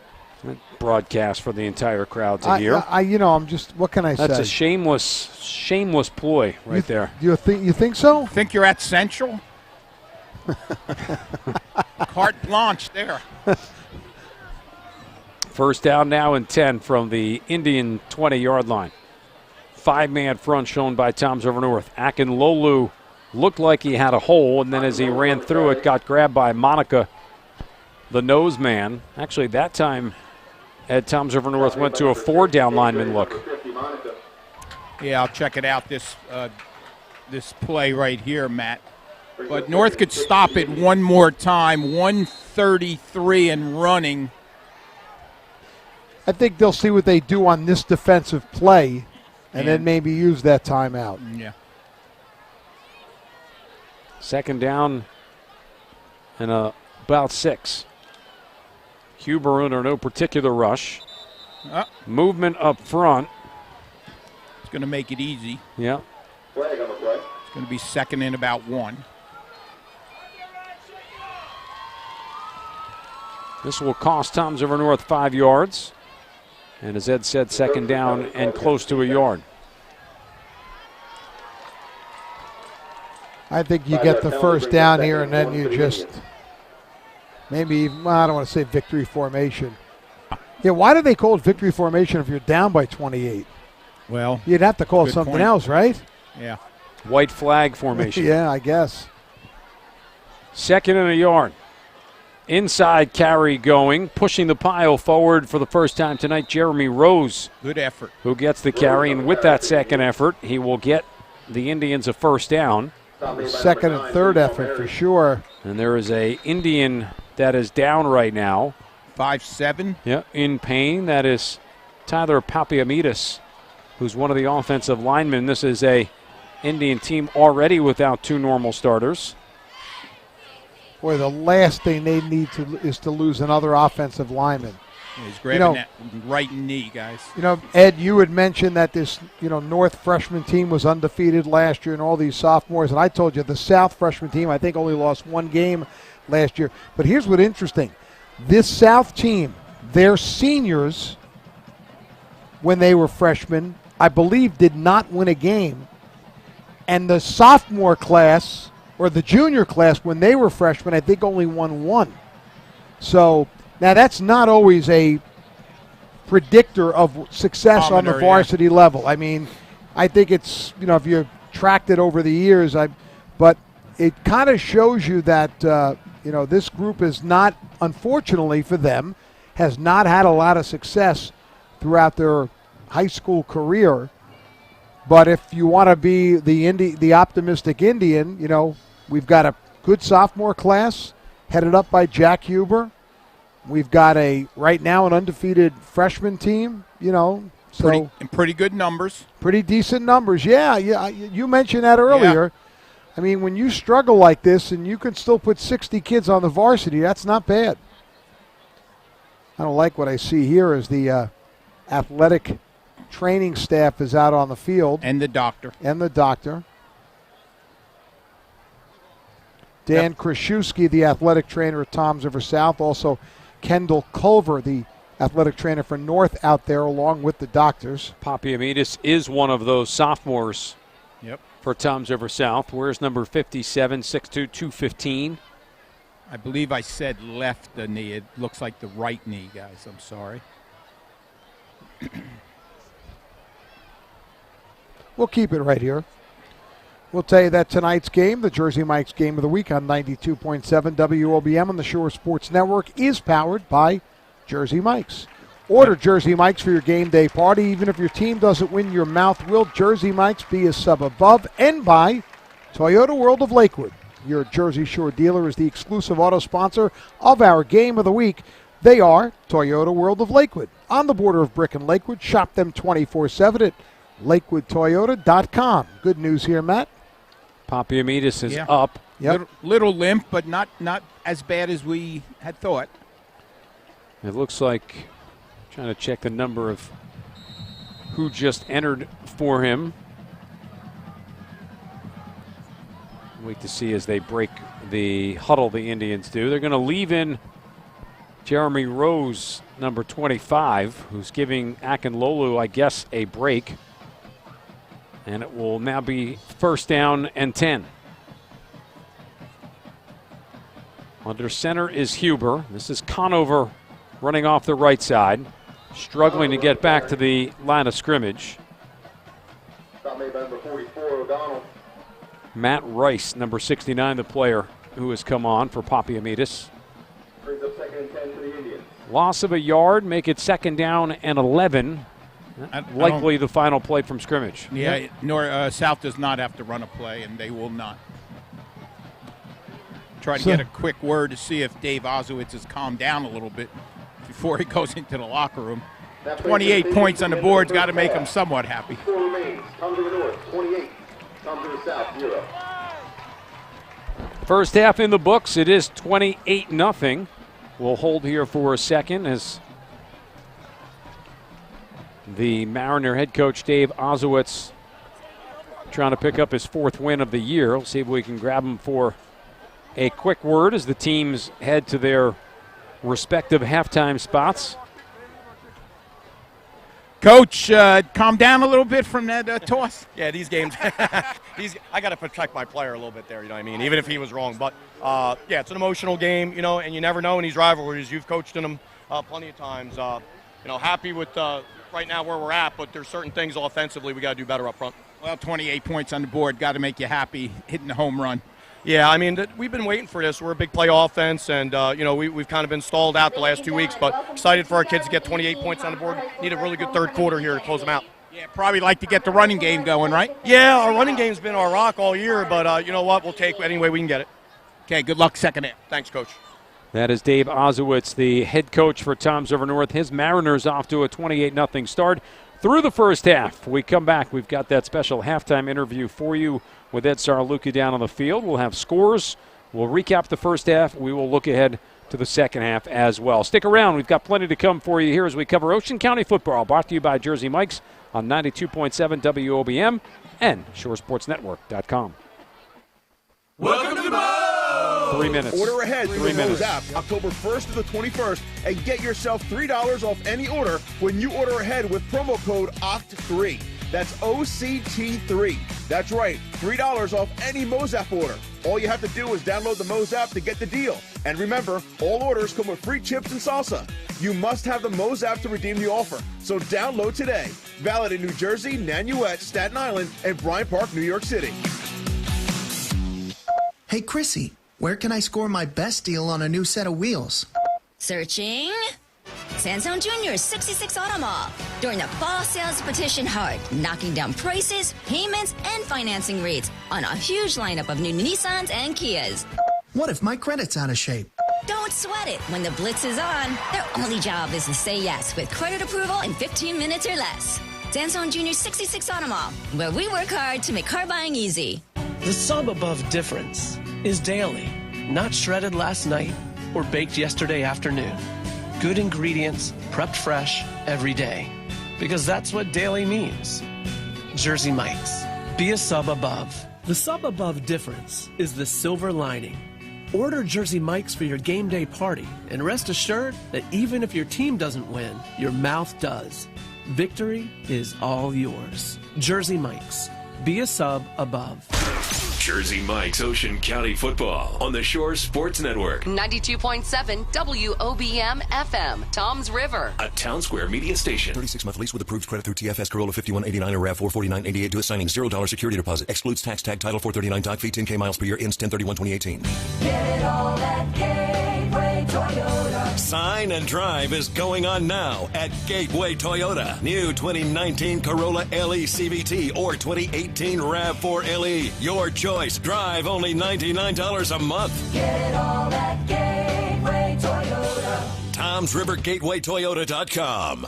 Ready to take the next step in your career? Trying to figure out what's next after high school or community college? Georgian Court University is ready to help. Sign up now for a campus visit or info session at georgian.edu/visit. Learn about the college experience. Discover what a degree from GCU can do for you. Whether you are just out of high school or if you're an adult learner looking to transfer, GCU is the place to expand possibility. Take that first step. Make GCU your place. Register now for a campus visit or info session at georgian.edu/visit. If you need orthopedic care, turn to Seaview Orthopedics. They have a specially trained staff of board-certified and fellowship-trained physicians who specialize in general orthopedics, as well as joint replacement, sports medicine, arthritis care, physiatry, pain management, and pediatric orthopedics. They believe in earning the trust of their patients and their families, not only by providing the highest quality and leading-edge medical care, but also with sincere compassion. To find a location near you, visit SeaviewOrtho.com. For complete high school football coverage, including scores, highlights, features, and more, visit ShoreSportsNetwork.com. Jersey Mike's Ocean County Football, 92.7 WOBM. Our halftime show is brought to you by the Jeep Store. Great deals during Jeep Adventure Days at the Jeep Store, Route 35 Ocean Township, or thejeepstore.com. Get ready for any adventure at the Jeep Store in Ocean Township. 28-0, Tom's River North leads it here at the half. Speaking of adventures, let's head down to the sidelines and join the coach, Ed Sarluca. He's got a special guest. Yes, I am with Scott Goodale from Rutgers University, former coach at Jackson High School, longtime coach there. Coach, thank you for joining. Thanks for having me. It's great to be with you guys. Hey, this is a big night for you, okay? Zach, the sophomore receiver on the field, fielding punts, a little bit of playing time, probably in this one in that second half as the Mariners have put up 28 in the first half at wide receiver. And Shelby, your senior daughter, one of the princesses in homecoming. Congratulations. That's a big night. Yeah, it's good. It's exciting to see. You know, Shelby's excited to be out here. She's a senior, really, I guess, pretty popular in this school. And Zach's playing well. He's had a couple good weeks, and I'm excited for him. He's worked real hard. Shelby's the dancer, right? Yeah, she is a really competitive dancer, so she's done well. Okay, tell me who's more proud and happy, you, your wife, or your mom? My mom, the grandmother, is by far the happiest of all of us, for sure. She's already got it on Facebook, that's for sure. I know it, yeah. She's great, though. She keeps everybody in tune to what's going on. I love going back and forth with her on Facebook. But, hey, let's talk a little bit about this North team, of which your son is a big part of it and will continue to be for the next 2 years. It's a big play football team. Yeah, it is. It's they've got some hammers. They got some horses who, if they get their hands on the ball, and they could score points, and they could do it pretty quickly. As long as they execute, it's a high-powered offense. They got to be able to execute, and I think the key down the stretch for them is they got to be able to run the football. If they can really run the football, then they'll be able to throw it a little bit. They got some guys that can really – there's 4 or 5 of them that can really, really score. So it's an exciting team to watch, but it'll be about running the football, playing defense as we get into late October. You know, a couple times during the first half we commented about the undefeated freshmen last year, and quite a few of them have stepped in this year right to the varsity. You, among all of us here, probably have saw most of those freshman games. Tell us a little bit about that team. Yeah, well, we grew up. They all grew up playing together, whether it be baseball, football. Some of them wrestle, and it's a talented group, you know, and they've won at every single level, and they won at a very, very high level. And one thing I talked with Coach Oz about is, like, I told him early on, like, this team's ready to win. These sophomores are ready to win now. They're not going to wait until they're seniors. they want to do it now. And you see a bunch of them getting a lot of time. Obviously, our quarterback's a heck of a football player and is going to get better as we go. But they're ready to win right now, and it's important. You can't wait till your senior year. When you get the opportunity to do it, you do it, and that's what they're about. Yeah, a lot of people thought North might have been a year away. Let the sophomores experience a little, on the varsity. But yeah, they have stepped up and lost a couple of tough ones, but still will make a run in the playoffs, I believe. I hope so. I guess it's where you're positioned. These PowerPoints are really hard to follow, but yeah. So they're almost as bad as wrestling PowerPoints in high school. That's true. That's true. But no, if they get hot, like I said, run the football, play good defense, and make some big plays, and they'll be in the thick of it come the end. Well, you certainly know a lot about football, but your expertise comes on the wrestling mat. Tell us a little bit about the Rutgers program right now.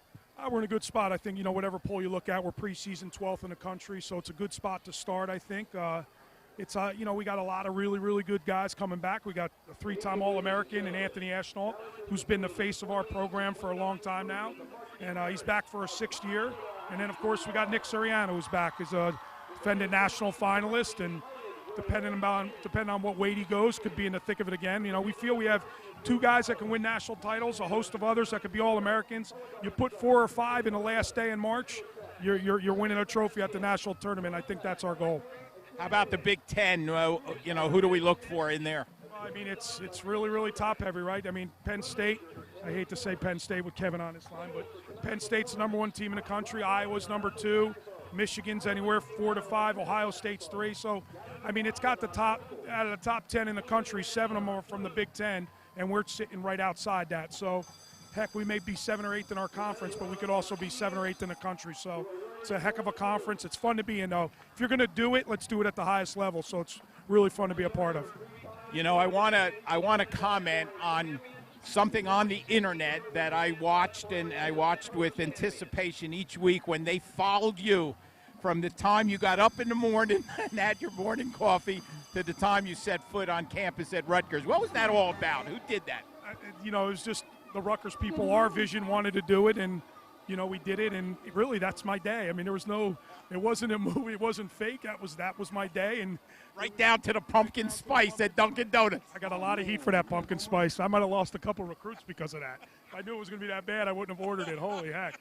But that's my day. It's what I do every day, and I love going to work every day. It's a fun trip for sure. Hey, practices started, right? Yep, we're in full swing. Our preseason ended on the 8th, and the full you're allowed to start October 10th. So we started up Wednesday. We're in full swing right now. And what does that involve for you? It's every day. It's every day. It's recruiting. I'll get on a plane here tomorrow afternoon, head out to Ohio after practice, go recruit a camp out in Ohio with some of the best kids, come back home, fly out to North Carolina next week after this game, and they play East, I think, next week. Go out to North Carolina to recruit, and it's about recruiting, getting our guys better, and just staying on the grind, staying after these guys, trying to get the best kids in the country to come here. So the top priority is not the high school football game on Friday night right now. Wrestling is taking over, right? It's taken over a bit of my life, but this is really, really important. I'm just super proud of my son. He's worked extremely hard to get to this point. I'm not happy about the punt he let hit and go to the 5-yard line. We'll talk about that. We did mention that. Yeah. So we'll talk about that later. But, I love watching him play. I love watching him compete. He's put himself in a really good spot to compete at this level. So I'm just excited to be a part of Friday nights again. New Jersey, one of the better states for putting out high school wrestlers. You know that. I know that from being around so long. Kevin knows that from working a lot of the tournaments at the end of the year. But why is it so? Is it the coaching in Jersey, the competitiveness? But we put out some good wrestlers. Yeah, I think it has a little bit to do with everything. The club scene is really good. These kids are wrestling at a young age. I did an interview the other day, and I told maybe in this sport more than any other sport, these freshmen enter college, they're ready to win national tournaments. There's no, they don't even need a red shirt. They're ready to go. So it's the coaching, it's the club coaching, it's the competitiveness. It's one of the few states with California and Indiana that has one state champion. So you get it down to where you're the best of the best. And not every other state has that, and I think that's what kind of separates Jersey. It's a close-knit, it's a close-knit community, and they love the sport in this state, and it makes it very, very competitive. Well, Scott, we look forward to what's happening up there at Rutgers. You've certainly turned that program around into a national power. And I know Kevin and I have promised you that we will attend one of those matches up there at the rack. We're coming this year, I promise you, no doubt. I'll have mat side seats waiting for you guys. I can tell you that for sure. I'm in. I'm ready to go. Kevin just said he's in. Ask him if I can wear free seats. I figured he'd be in. Ask him if I can wear my Penn State shirt, though. Well, if they're wrestling Penn State, you cannot wear your Penn State. I'll answer that question for him. Yeah, he's not allowed to wear blue. There's no way. No way. Scott Goodale, thank you very much, Scott. Good to talk to you. Tremendous interview. I love Scott. He's done such a tremendous job turning that wrestling program into what was basically not too much into a national power. Well, his passion just obviously comes through. I mean, even you're doing the interview. I love when he said, I'm not happy my son let that punt back bounce. We'll talk about that later. Yep. And that's him. That's his personality. You remember a couple years ago, we had him as the guest speaker at the WOBM Christmas Classic breakfast. And here's a wrestling guy talking to a group of basketball players. He was tremendous. I mean, he was great. And, I just wish him continued success. I mean, let's be honest. I guess you could say of all the men's sports at Rutgers right now, wrestling's been the most successful. Yeah, without a doubt. Starting the season ranked 12th in the nation. So good spot there, Ed. Get a little break for yourself. We'll take a timeout here. We'll come back. We'll take a look at some of the scores around the shore. It is halftime at the home of the Toms River North Mariners, and they have given their fans plenty to cheer about. They lead Toms River South 28-0. We'll take another 3-minute timeout, and we'll come back with the scores and get you set for the second half. You're listening to the Jersey Mike's Game of the Week on 92.7 WOBM and ShoreSportsNetwork.com. Jeep Adventure Days means great deals at the Jeep store in Ocean Township. No money down leasing makes it easy to take on any adventure in an award-winning 2018 Jeep Grand Cherokee, the all-new Wrangler Unlimited, or the versatile Jeep Compass. They have the model and color you're looking for, or choose from New Jersey's largest selection of pre-owned Jeeps. There's great deals at Jeep Adventure Days at the Jeep store, Route 35 in Ocean Township, or thejeepstore.com. Get ready for any adventure at the Jeep store, Route 35, Ocean Township. The sub above difference is grilled. Because if you're making a cheesesteak and you're not using a hot grill to make it, well, you're not making a cheesesteak. Give our grill a go. Jersey Mike's. Be a sub above. The sub above difference is daily, not shredded last night or baked yesterday afternoon. Good ingredients, prepped fresh every day. Because that's what daily means. Jersey Mike's. Be a sub above. We are LakewoodToyota.com, your Jersey Shore dealer. We are LakewoodToyota.com, your destination for express maintenance with the right price, right quality, right now. We are LakewoodToyota.com, your #1 Tacoma dealer. With over 500 new, used, and certified vehicles and service specialists for all your oil and filter changes, brake inspections, tire rotations, and more. We are Toyota World of Lakewood on Route 88. We are LakewoodToyota.com. Even though the fall season is upon us, the entertainment continues at Bum Rogers Crab House in South Seaside Park. Today, enjoy the Basso Brothers from 5 till 8 and Matt Knopfsinger at 9:30. Then tomorrow at 9:30, don't miss Blues Collar, plus Floyd Murray every Wednesday from 6 till 10. If you're looking for the best happy hour and seafood at the shore, fantastic dinner specials, and great entertainment, go to Bum Rogers in South Seaside Park. For a complete schedule of events and more information, visit BumRogersTavern.com. The sub above difference is daily, not shredded last night or baked yesterday afternoon. Good ingredients, prepped fresh every day. Because that's what daily means. Jersey Mike's. Be a sub above. The sub above difference is the silver lining.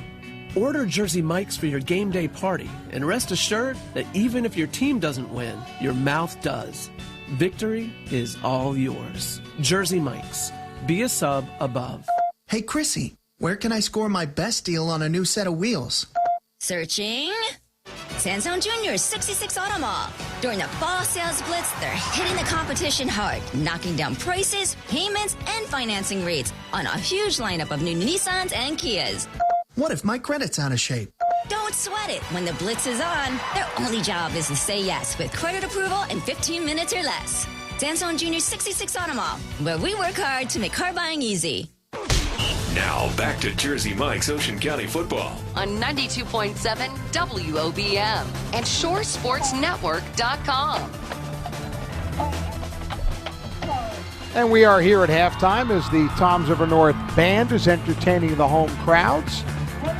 Tonight's game brought to you in part by Seaview Orthopedic and Medical Associates, your #1 choice for sports injuries and concussion management, with offices in Brick, Barnegat, Ocean, Freehold, and Monroe.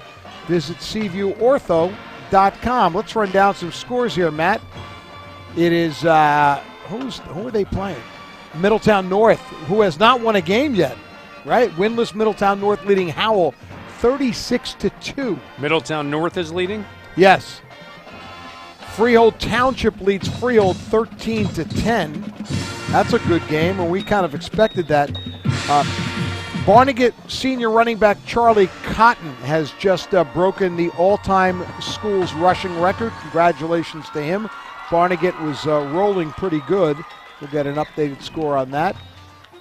Shore leads Matawan 28-0. Matawan still looking for their first win of the season. Greg Lerner and I are comparing Twitter feeds here. Barnegat 21, Keyport 0. That's the game in which Charlie Cotton broke the Bengals' career rushing record. Do we have a Point Borough Ocean score? I have not seen a score in that game yet tonight. Oh, there we go. Look at that. Ocean leads Point Borough 14-0 at the half. Boy, the Boroughs sort of struggled the last couple of weeks. Ladies and gentlemen, at this point in the show, the band would like to honor and recognize its senior Let's see. members Keensburg and leads Manchester 12-0. We'll rearrange music, football games, festivals, parades, and competitions. Guys, you got anything else to jump in here? We'll meet their leadership and dedication. By the way, guys, interesting note. I know. Well, then Matt, give it to us. Matt, I know you'll be broadcasting the Monmouth University game tomorrow, but Barnegat's own Sinjin, right? Erskine. Erskine on the Bucknell staff. Well, he's a senior. His career ended early because of injury, so Right. he's now a student assistant. Student assistant coach. Yeah. By the way, Red Bank leading Raritan 14-7. They have just started the third quarter in that one. Long Branch leads Wall 19-0 at the half. Pretty impressive. When we had Frank Edgerly, the Red Bank Catholic coach, on our Gateway Toyota Coaches Corner Wednesday night, and he said Long Branch will not lose another game this year, and he thinks they'll win a state title.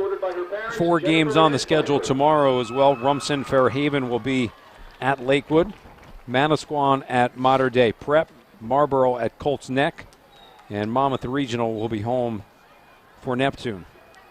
Yeah, a lot of people looking at that Mater Dei Manasquan game. 2 undefeated teams, 6-0 Mater Dei and 5-0 Manasquan. As the senior band parents are being introduced right now. By the way, Southern has come back a little bit, but they're getting ready to start the second half, and Central leads Southern 24-14.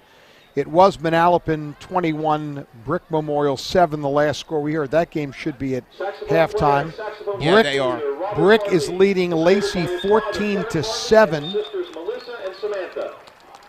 Struggling a little bit. The Green Dragons really, banged up a little bit. And yeah, not sure if Cole Groeschel was playing in that one. He hurt that ankle pretty severely. The halftime score was Donovan Catholic 41, Point Beach nothing. So clearly that will be a running clock the entire, probably the entire second half. So those are some of the scores around. A lot of homecoming games tonight, as you might expect. Yeah, that Brick Memorial Manalapan game is a homecoming game for Brick Memorial. There you go. So that's a bunch of stuff going on there. This is a long halftime. And they're not even a third done with the band parents. So is that what it is? That's what it is. Band parents of the seniors, as they are awaiting on the track, and they come out as they are announced. Okay. Pretty nice job by the both bands. The pregame show by the Indians. Indian band was excellent, and the North band always good here. You're out. I'm done. I'm honestly, I'm checked out. You don't have this no scene material? I mean, how long can halftime be, for goodness sakes? Come on. Well, we can't blame it on homecoming because... No, the homecoming. Were you kidding? We got the Reader's Digest version, man. They kind of flew right through that. That was fine. Escorted by his mother and father, Kathy and Ken Canigliaro. See, I'm a believer. Some of these things should probably be done before the game. I would. And I know what you'd say, well, but there's nobody here. But you do it for the people that count. If it's, band parents, they would all be here, right? This sounds like a topic that you could maybe get into a little bit during the week on your daily report. No, I'm not getting into it. I never win on those things. What about some controversy? Give me some controversy. I never. Is it a football game or is it a band show? Which one is it? Tell us during the week. The band certainly has their shows just about every weekend. That's what I mean. Saturday and Sundays. I'm not taking anything away from the band. No, you better not. No, I don't mean to. I just think, if a halftime's 20 minutes, it's a halftime 20 minutes. If you can't get it done in that time, then figure something else out. Greg, feel free to start tweeting this stuff out. Greg is not going to. He's smart enough. You have access to the Shore Sports Network Twitter. You can start leaking a couple of things right now if you want to. Williams slams band. I can see the headline tomorrow. I want to clarify this. First of all, the North band is good, and I enjoyed North and South playing the national anthem together. I thought that was awesome, which I know is what they usually do, but they're two nice-sized bands. I'm not taking anything away from them. I just feel like you got to set a time limit and say, hey, look, this is what we got to get done. Well, and to be fair, I think even from a player safety standpoint, you've got guys now just sitting around in the locker room for a lot longer than they need to be. You should go in, 15 minutes, walk back out, and let's go. Listen, if you have halftime at an NFL game and they're doing like a ringer on, it's still done within the time frame, right? Still done within the time. The only one that's longer is the Super Bowl. Super Bowl, because it's not a game. The Super Bowl. The football season ends with the championship games. If we had Beyonce or Katy Perry doing the halftime show here, then we might be speaking a different. Listen, since we're clearly in Phil mode because we have no choice. Speaking of music, I went to see A Star Is Born last night. How was it? I saw your wife's reviews, rave reviews. I go tomorrow. I'm telling you right now. Well, my wife's going again to see it this week with one of her friends. I'm not that crazed, but as soon as we were done with the movie, I downloaded the soundtrack on my iPhone, and I listened to it all day at work today. I thought it was great. And Lady Gaga? Spectacular. I have never been a Lady Gaga. I always thought she was one of those that more style than substance. She blew me away with her voice. You're starting to sound like Ed with his Broadway reviews. Hold on. I'm not watching Dancing with the Stars and all that garbage that he watches. I am. He talks about that like you would break down a football game. That's true. So, I'm never going that way, but I did think it was really well done, and I heard she was excellent. You're gonna like it. Cooper. Ed, you haven't gone? That would be not a movie yet, right not up your yet. alley. I've got to get my wife. We've been going through a few things at home here, so. But she definitely finally is wants wising to up see on it. you, huh? Yeah, Ed? she is. Now she wants to see it, and so do I. That's great. It's long. It's a couple hours. Yeah, well, it's a good movie. Right in line with halftime. Maybe we could stop before we go to a Rutgers wrestling match, Ken. We could stop off you could play it in the car, on your iPod. Greg asked me if it was better than the original. The original was actually 1937. Judy Garland. That's the original. Yes. Then there was, in 37, I think, was Dorothy Malone. 54 was the musical with Judy Garland. Okay. 76 was the Barbara Streisand, Chris Christopherson, which Very good. I think I'm the only guy that actually liked that movie. I liked it. It got Ed, you don't count and things like that. You don't even register as a male in the demographic. That movie got destroyed by the critics in 76. And I thought Chris Christopherson was great. Yeah. And by the way, Bradley Cooper, very much like Chris Christopherson, just the way he carries himself, the gravelly voice and all that. Barbara Streisand was probably not a great actress in that. But we did love the music in the 76 one, but this one is off the charts. Is it the same music? No, all original completely songs. different. Matter of fact, I got a little information for you here.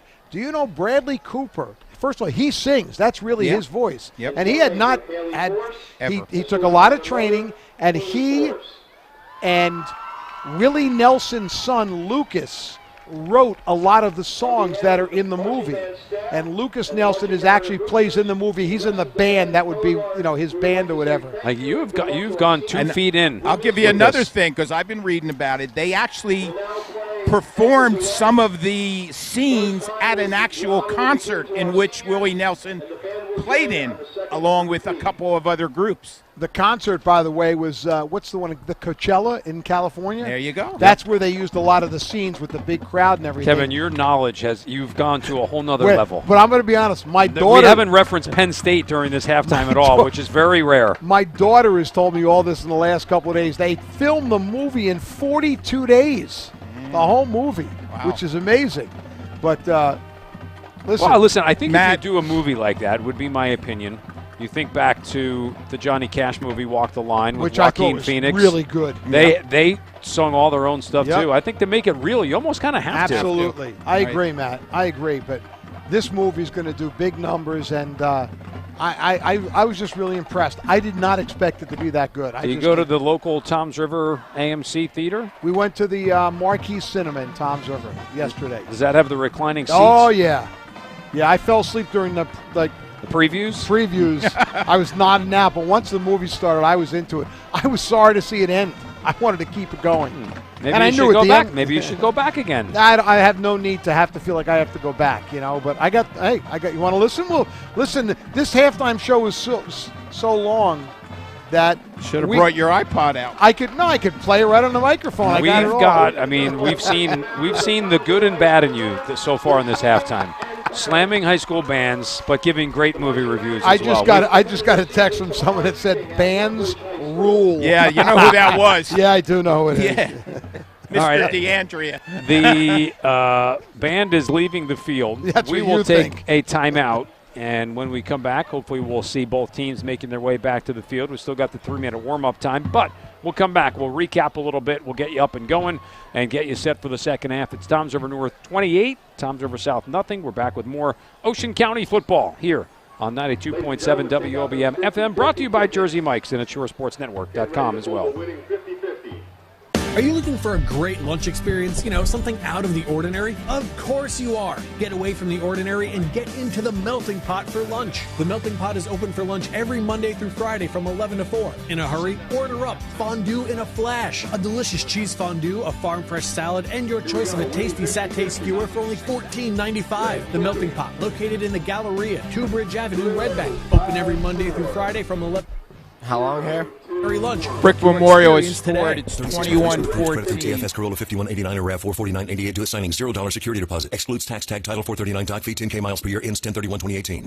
Get it all at Gateway Toyota. Sign and drive is going on now at Gateway Toyota. New 2019 Corolla LE CVT or 2018 RAV4 LE. Your choice. Drive only $99 a month. Get it all at Gateway Toyota. TomsRiverGatewayToyota.com. For complete high school football coverage, including scores, highlights, features, and more, visit ShoreSportsNetwork.com. Jersey Mike's Ocean County Football, 92.7 WOBM. We are back here at halftime. I do see some movement, at least from Toms River North, who's making their way out of the field house. Kevin, you referenced this. We knew it was coming at halftime. Part of the All-American Rivalry Series, players being inducted that used to participate in this game, one from each school. I know you have the information on it. I have some. I have the names. That's enough. Toms River South player being inducted is Ralph Bush, who played at Toms River South as 1979 was his senior year, was a very good football player. His brother Pete, his older brother Pete, was a tremendous player, but Ralph is being inducted into the Great American Rivalry Series Hall of Fame. And for Toms River North, it's running back Jay Gold, who I think was like 1999 around there. Good running back. Later came back to North, was an assistant coach for a couple of years. So they are both being inducted into this series Hall of Fame, so congratulations to them. Pretty neat, being presented by the U.S. Marines, and they've got their families out on the field, which is really nice to, in some cases, come back after all these years and bring your family back for something like this. By the way, a halftime score we have Jackson Liberty leading Jackson Memorial 14-0. That's a stunner. That is a stunner. Jackson Memorial's undefeated. Wrapped up the division title. Liberty's never beaten them before. Yeah.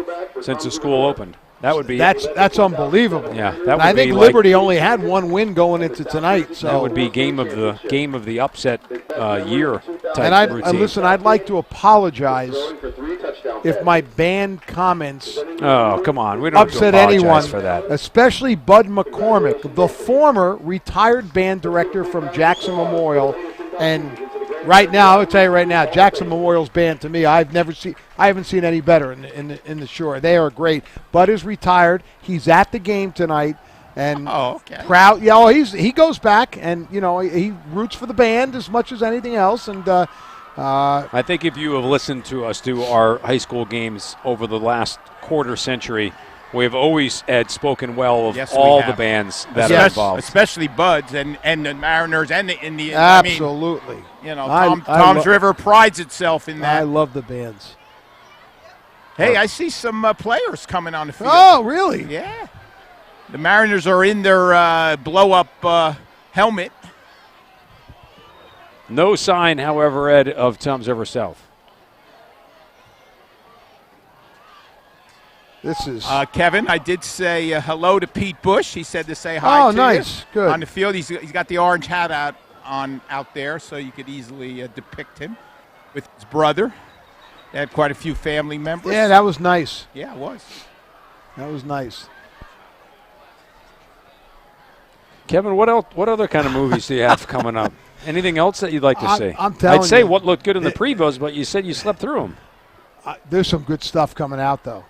Something's coming out around Christmas that I was really interested in. I can't remember it now. Short term. Great insight there. We've gone back to the old. Look at this, Matt. Football players. We've gone back to the old Kevin. One team is back out. Now, mind you, that Tom's River South has to make the walk from the school, which is, I'd say, a good solid half mile away. So I don't think we're going to have anything coming up anytime real soon. And then they have to have 3 minutes to warm up. So are we filling in here? Whatever. What do you got? Something? Yes. Go ahead. Do you realize, Matt, that you mentioned that you have to walk to the auxiliary gym here, the visiting team?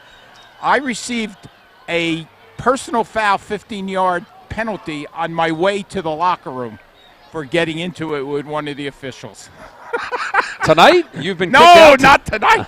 You've been kicked out? When I was at East. Really? Yes, I did. Wow. What'd you say to him, Ed? And I'll tell Kevin who it was, and he'll remember him. Lefty Keller. Absolutely. The former basketball coach. He was the longtime basketball coach at Jackson Memorial. Yep. Ed, what was the issue? Oh, it was something that happened during the first half, and I wouldn't let it go. And your player called the wrong thing in the coin toss, and you just were pissed off for the rest of the night? He said, one more time, Ed, one more time. And there were a couple of times. And,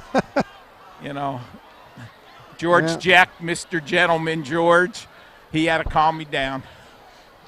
The Indians of Tom's River South starting to make their way from the school back onto the field. Mariners have already warmed up. The second the Indians hit the track, I would think that 3-minute clock will start. We'll take one more break coming up for you in just a second. It will be Indian football to start this second half after the little bit of controversy we had before the game as to whether Tom's River North wanted to defer or receive. They wound up receiving. I got to believe a bunch of people went home at halftime. It was too long. Headed out. That Brick Memorial game, both teams have scored again, so it's 28-14 Manalapan over Brick Memorial. And here comes another team, Ed. We got another team out on the field. Here come the Indians. Both teams back on. The clock has started. We step out for a 2-minute break. We come back for the start of the second half. Tom's River North 28, Tom's River South nothing. Civil War continues as our coverage of Ocean County football, brought to you by Jersey Mike's, rolls on 92.7 WOBM FM and ShoreSportsNetwork.com. If you need orthopedic care, turn to Seaview Orthopedics. They have a specially trained staff of board-certified and fellowship-trained physicians who specialize in general orthopedics, as well as joint replacement, sports medicine, arthritis care, physiatry, pain management, and pediatric orthopedics. They believe in earning the trust of their patients and their families, not only by providing the highest quality and leading-edge medical care, but also with sincere compassion. To find a location near you, visit SeaviewOrtho.com. Even though the fall season is upon us, the entertainment continues at Bum Rogers Crab House in South Seaside Park. Today, enjoy the Basso Brothers from 5 till 8 and Matt Knopfsinger at 9:30. Then tomorrow at 9:30, don't miss Blues Collar, plus Floyd Murray every Wednesday from 6 till 10. If you're looking for the best happy hour and seafood at the shore, fantastic dinner specials, and great entertainment, go to Bum Rogers in South Seaside Park. For a complete schedule of events and more information, visit BumRogersTavern.com. Hey, Chrissy, where can I score my best deal on a new set of wheels? Searching? Samsung Junior's 66 Auto Mall. During the fall sales blitz, they're hitting the competition hard, knocking down prices, payments, and financing rates on a huge lineup of new Nissans and Kias. What if my credit's out of shape? Don't sweat it. When the blitz is on, their only job is to say yes with credit approval in 15 minutes or less. Samsung Junior's 66 Auto Mall, where we work hard to make car buying easy. The sub above difference is daily, not shredded last night or baked yesterday afternoon. Good ingredients, prepped fresh every day. Because that's what daily means. Jersey Mike's. Be a sub above. The sub above difference is the silver lining. Order Jersey Mike's for your game day party and rest assured that even if your team doesn't win, your mouth does. Victory is all yours. Jersey Mike's. Be a sub above.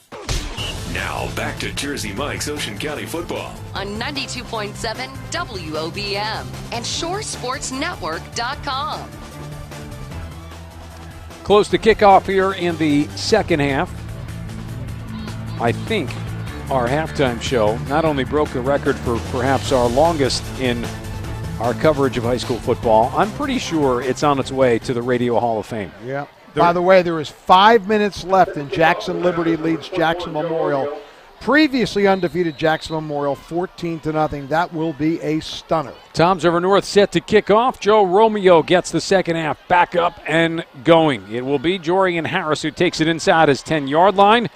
He has dropped shy of the 20, where the Indians will start with it first down and 10 from their own 19. I see who made that tackle. The referee, by the way, came out and said that's the longest halftime he's ever experienced. 38 minutes he had it on the clock. But aren't they kind of to blame for it? No, I don't think so. They're dictated on by the schools. Yeah.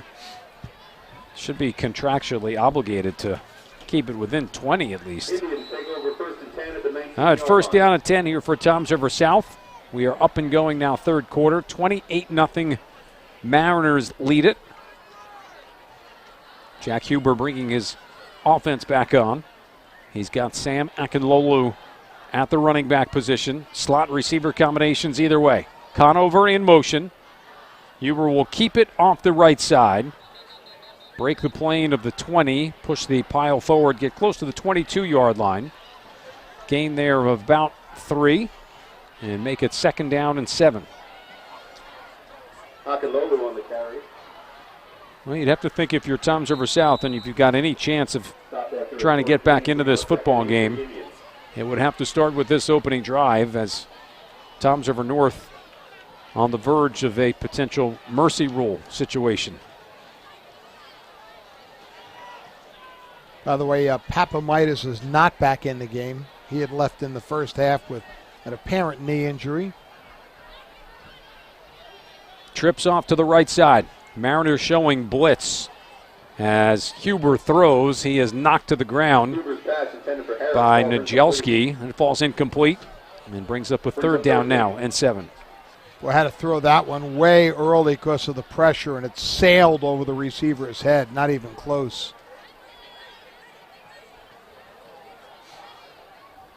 You know, as we said at the top of the broadcast, really the issue for this Indian team, and there have been many, but to me their biggest issue is just offensively have never been able to get going, except for that first half against Toms River East. That was the best half of football they played, and it's kind of been downhill before and after. 3rd down and 7. Conover in motion. Blitz again. Huber will keep it off the right side, looking for the first down. Looks like he's going to be tackled about a yard shy. Good stop in the open field made by the senior outside linebacker Ryan Holland. Looks as if they will measure it. Injured player on the field. Okay, I'm sorry, Ed. I did not see that. Yeah. They shouldn't have to measure it. Looks to No, be it's 4th and a full yard. It's an Indian player that is down. Again, though, the cadence that Toms River North has really zoned in on. I mean, they are getting running starts after Huber into the backfield. By the way, in that Jackson Liberty game, an interception set up a short touchdown for their first score, and their second was on a pick six that was brought back 95 yards. So there you go. Meanwhile, Jackson Memorial was without their starting quarterback tonight for personal reasons, I guess. You want to go use that for now? So, boy, there'll be joy in Liberty Land tonight. Sure That'll make their season. Yeah. Yeah, huge win. Jim Sharples, the Liberty coach. That'll be a good weekend for those guys. I think Toms River South has Jackson Liberty next week, don't they? You are correct, my friend. And the Mariners have Toms River East, which will be our game. South will host Jackson Liberty next weekend. Then they'll host Barnegat. And then, of course, as you said, Thanksgiving Day with Lakewood. Freehold Township has beaten Freehold 13-10. That's a good win. Wow. For the Patriots. They hang on. That was the score, I think, at halftime. 4-2 for the Patriots. Jack Huber. I'm sorry, go ahead. Jack Huber is the player, by the way, who is down. He is walking off now under his own power. Sure, we'll see Conover take over at quarterback. I think Point Borough, we had mentioned Ocean was up 14-0. Point Borough came and tied it at 14. Ocean just scored to take a 21-14 lead with 3 minutes left. So you could see all of these games started at 7 o'clock, as did ours, and we are at the third quarter mark with almost a full half to go, and most of the games are winding up. Well, right now, Toms River South at least lining up to go for it inside their own 30-yard line. 4th down, they will go for it. Somewhere at the bottom of the pile, depending on when they blow this play dead. He did not get there. I don't think so. He got a pretty favorable run in, but I would agree. I don't think that's going to be a first down, and Toms River North will take it back. They're going to measure it, though, Matt. I mean, it's close enough to get a measurement, I believe. That was Akinlolu with the run, by the way. I mean, why not extend this game a little bit more? Yeah, there we go. Now we're going to measure. Nope, first down, Toms River North. Okay. Don't have to measure. Wow. Mariners here with an opportunity to punch one in on their first possession. They will get it first down and 10 from the Indian 29-yard line with 10:18 remaining in this third quarter. Final score, Donovan Catholic has beaten Point Beach 55-0.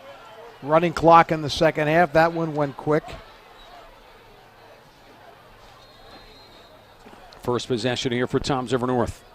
Jake Kazadowski, the sophomore quarterback, working from a pistol set.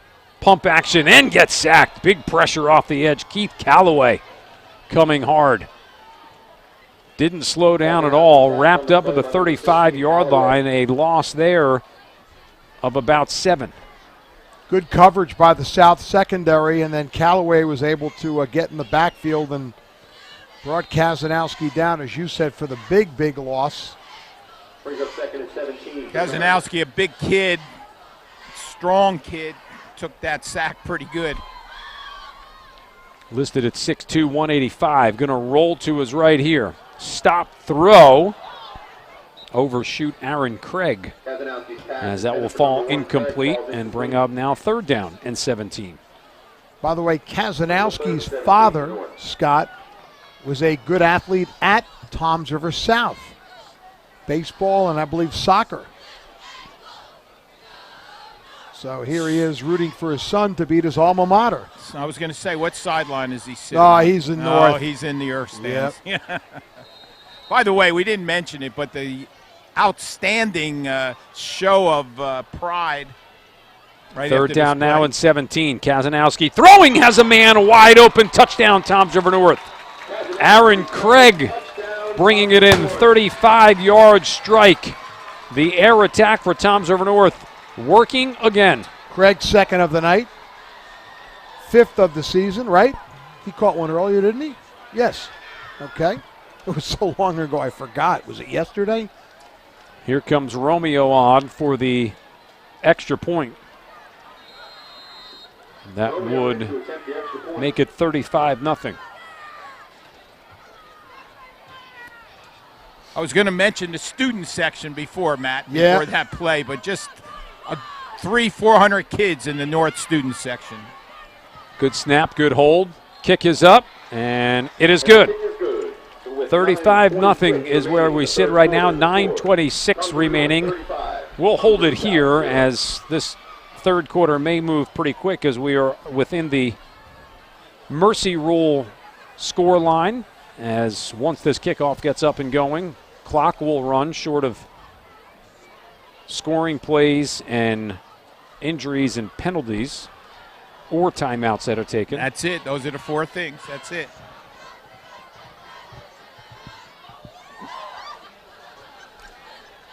So we will see this Mariner team again next week. It'll be the final stage of the trio, the trilogy of Toms River versus Toms River games. I like it. The two teams that have a win will play for kind of the There you bragging go. rights of the town. Kind of like the Commander's Trophy, right? Like Army, Navy, and Air Force. That's right. Romeo to kick from the 40-yard line. Squire back deep. Harris back deep. Good leg. Squire right at his goal line. We'll bring it out. 10, 15, comes left to the 20. Flag out, 25. Cuts back, gets to around the 28-yard line. That's probably going to come back. Yeah, that'll go back to the 15 probably, or to the 14. Long Branch is now leading Wall 26-0, so a dominating bounce back by the Green Wave, who suffered their first loss of the season last week to Red Bank Catholic. Manalapan 28, Brick Memorial 14 with 5 minutes left. That was with 5 minutes left in the third quarter. That was a couple of minutes ago. Brings the ball back to the 15-yard line. Do we get an update on that Pinelands East score? I'll check for you in a second. Point Borough has just tied Ocean with a minute left, 21-21. So there you go. Toms River East leads Pinelands 26-20. 28-20. All right. Okay. Turned out to be an entertaining game over there. Clock is now moving. Less than 8 to go in the third quarter. Conover remains at quarterback. Huber, the last series, went out with injury. Mariners showing blitz again. Conover immediately pressured. Has to throw it away. Close enough to a receiver, though there will be a quick conversation whether that was intentional grounding. Not. Yeah, it's like a jailbreak every time for North now on defense. You know, and Ed, the thing all night, it's not just been one; it's been all four linebackers. And that's why I say jailbreak. I mean, it's been everybody just putting pressure on Huber and now Conover. Absolutely no time to even throw the ball, and they're timing the snap count. Here they come again. Pressure continuing. Inside carry. Another flag is thrown. That was Akinlolu banging his way forward out over the 20, close to the 21-yard line. Couple of other scores. Keensburg 24, Manchester 6. Shore 35, Matawan nothing. That's with about 5 minutes left in that one. Face mask penalty on Toms River North, so this will give the Indians a first down. Yeah, only a 5-yard face mask, but still enough for the first down, man. Red Bank and Raritan were tied at 14 early in the fourth quarter. Now it's Red Bank 29-14. Okay. Only a few minutes left in that one, so. Brick was up on Lacey by 2 touchdowns last we checked. First down and 10 for Toms River South. We're down to 5:45 remaining, and we will get an offside. First time tonight that Toms River North didn't time the snap count. Well, Conover, obviously, due to his academic scholarship at the beginning of the game, changed the snap count. He had 3 players for North offside on that one. Longer snap count, a little tougher to time. First and 10 from the Indian 30. Pitch coming near side to Hibbard. Wrapped up line of scrimmage, no gain.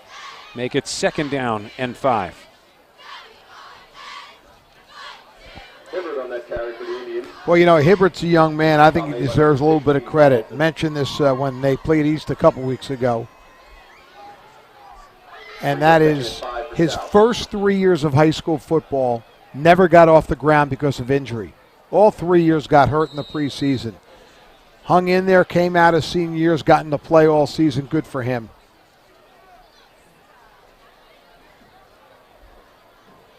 Brick Memorial has scored 28-21 Manalapan. On second and 5, this is Conover to keep it. On the zone read to the right. Gets a yard and a half. 4:15 remaining now in the third quarter. It's all Mariners. They lead at 35-0. John O'Donnell with that last stop. You know, guys, I would like to mention one key injury in that for Brick Memorial. Senior Jay Billingsley lost for the season for the Mustangs with a severe compound fracture of the arm last week. So our best goes out to Jay Billingsley. Well, this will be interesting here, Ed, for Toms River South, as Conover just went out. Yeah. They already have Huber on the bench. Looks like 15, Matt, maybe? That's Keith Calloway. That does not look like 15. Keith Calloway. 15, I'm sorry. 19? How about 18? Yeah, 18 or 19. I'm going to get a number for you in a second. It is 18, Matt. That is Dwayne Corbin, a 6', 175-pound sophomore. Senior, excuse me. Wait a second, is that an 18 or 19? Yeah, I know. It's a 19, I think. It might be a 19. Yeah. No, that's Matt Ickes, who's a quarterback. That's who it is. He's the sophomore. Yep. Backup kicker. He's going to come on right now, throw to the outside, and complete his first pass. There you go. How about that? He'll find on the far right side Tyler Matteo, who's able to bring it in for a first down. Clock continue to move. 3.5 minutes remaining in the third quarter. Nice throw. I know the Ickes family. Their daughter and my daughter went to school together a while back. So Matt will try and make the most of this opportunity that I'm sure he didn't expect to happen tonight. Under center, single back set up on 1st and 10. 5-step drop, and look out below. Coming on the blitz, Vinny Palmieri. Oof. That would have been a penalty in the NFL. Yeah, you're right. I mean, it would have. He fell right on top of him. I mean, nothing dirty about it. But in the NFL, you can't do that anymore. Palmieri, by the way, leads this Mariner team. He came into tonight with 50 tackles, including 7 for loss, and make that 8 for loss at least. Loss of 7 to bring up 2nd and 17. 2.5 minutes remaining in the third quarter. Ickes will stay in. Mariners showing pressure again. The inside carry will go to Jeremy Rose, who struggles to get back to the line of scrimmage. Lost a yard. Kevin, tell the quick little story about Dave Ozowitz when he sent his defensive information to us this week. He sent the lineup. I didn't really look at it right away. Then when I started putting it on paper, I realized he only had 9 defensive players. So I shot him an email, and he forgot his 2 inside linebackers, and he said, well, we're playing with 9. Maybe that's why we lost last week. Yeah, exactly. It's a great line. By the way, Homedale has beaten Asbury Park 35-0. They clinch at least a tie for the National Division title, and will wrap it up with a win over at Point Beach. 1:35 remaining here. 3rd down and 18. Ickes pressured again. Palmieri fumbled ball. See who comes out of the bottom of the pile with it. Jordan Johnson, I think, had it, and it will be Mariner football. So Ickes, after a quick completion, sacked twice. The second time winds up coughing it up. Well, I mean, they just came. Yeah, well, you use that word, jailbreak. I don't know if there's too many happy coaches over there for Toms River South, too, by the way. 3rd string quarterback in the game. It's only the 3rd quarter, Ed. Yeah, I understand that. Clock's running. Down to 45 seconds remaining here in this 3rd. Mariners take the football back over. 1st and 10 from the Indian 17-yard line. Pruitt will get the carry. He'll lose a yard back to the 18. That will likely be the final play of this 3rd quarter, or at least it could be. Mariners do not have to snap it again. By the way, it is a final score. Jackson Liberty, for the first time in 11 tries, has beaten Jackson Memorial, the final 14-0. So congratulations to the Lions. Zach Brown in at a wide receiver spot. Where's number 88? He's a sophomore, so some new players starting to rotate in here for North. Here's Pruitt up the middle. Gets down to the 10, maybe the 9-yard line. That takes us to the end of the 3rd quarter. We'll step out here for 30 seconds. We'll return for the start of the 4th. Mariners 35, Indians nothing. You're listening to Ocean County Football, brought to you by Jersey Mike's on 92.7 WOBM FM and ShoreSportsNetwork.com. Jeep Adventure Days means great deals at the Jeep store in Ocean Township. No money down leasing makes it easy to take on any adventure in an award-winning 2018 Jeep Grand Cherokee, the all-new Wrangler Unlimited, or the versatile Jeep Compass. They have the model and color you're looking for, or choose from New Jersey's largest selection of pre-owned Jeeps. There's great deals at Jeep Adventure Days at the Jeep store, Route 35 in Ocean Township, or thejeepstore.com. Get ready for any adventure at the Jeep store, Route 35, Ocean Township.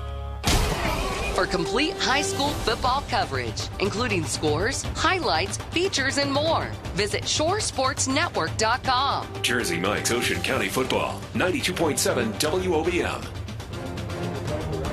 Coming up at the end of tonight, of course, it'll be the Jersey Mike's Ocean Trophies Player of the Game.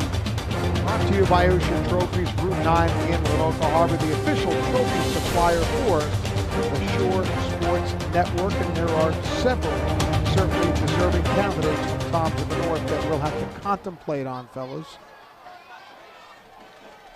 We will start the 4th quarter with the snap of the football. We are under the running clock with the mercy rule. 35-0. Mariners looking for more. Kazanowski will give it off on the left side. Hand it off to Pruitt. He'll be close to, if not have just enough for a 1st down. Spedalari on the tackle. Didn't get a great mark, down to about the 8-yard line. So 4th and 1 here for Toms River North. Well, let's see. They got a little jumbo package in. Johnson is in there. Going to go for it here on 4th and short.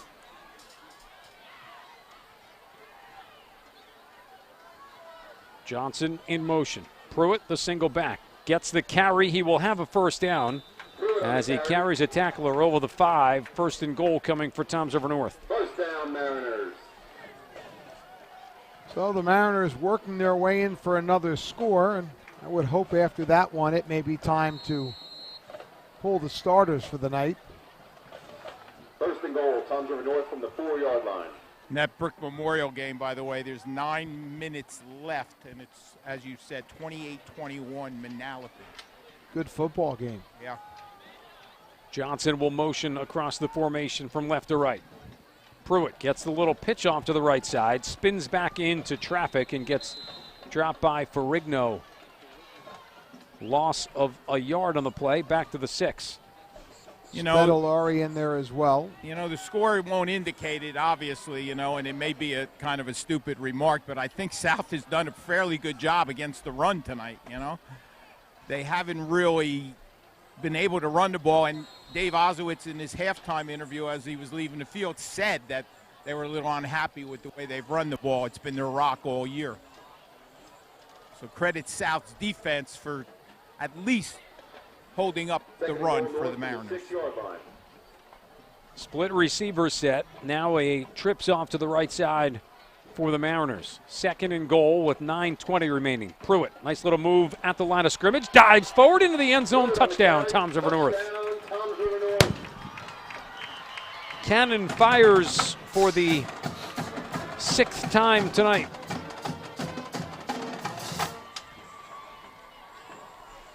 This will certainly erase the loss last year from a year ago. Yeah.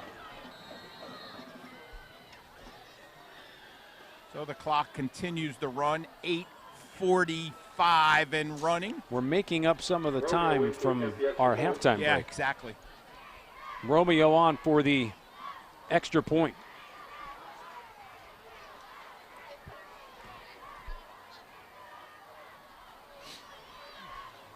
High snap, good hold.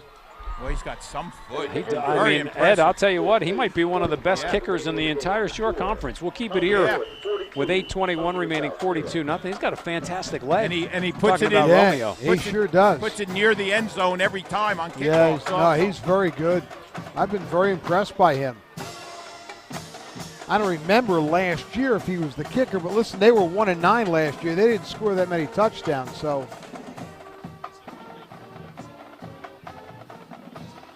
Toms River North will kick it off to Toms River South here with the 42-0 lead.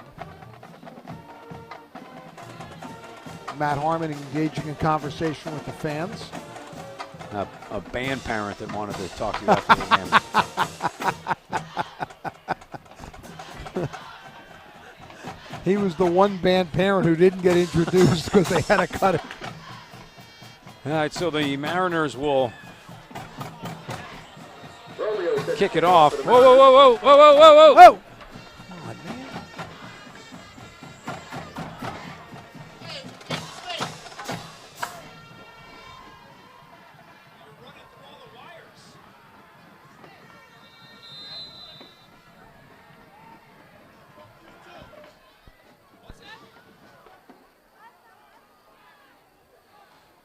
So South runs it back, and we'll have the ball first down and 10. Brings the ball out to the 25-yard line.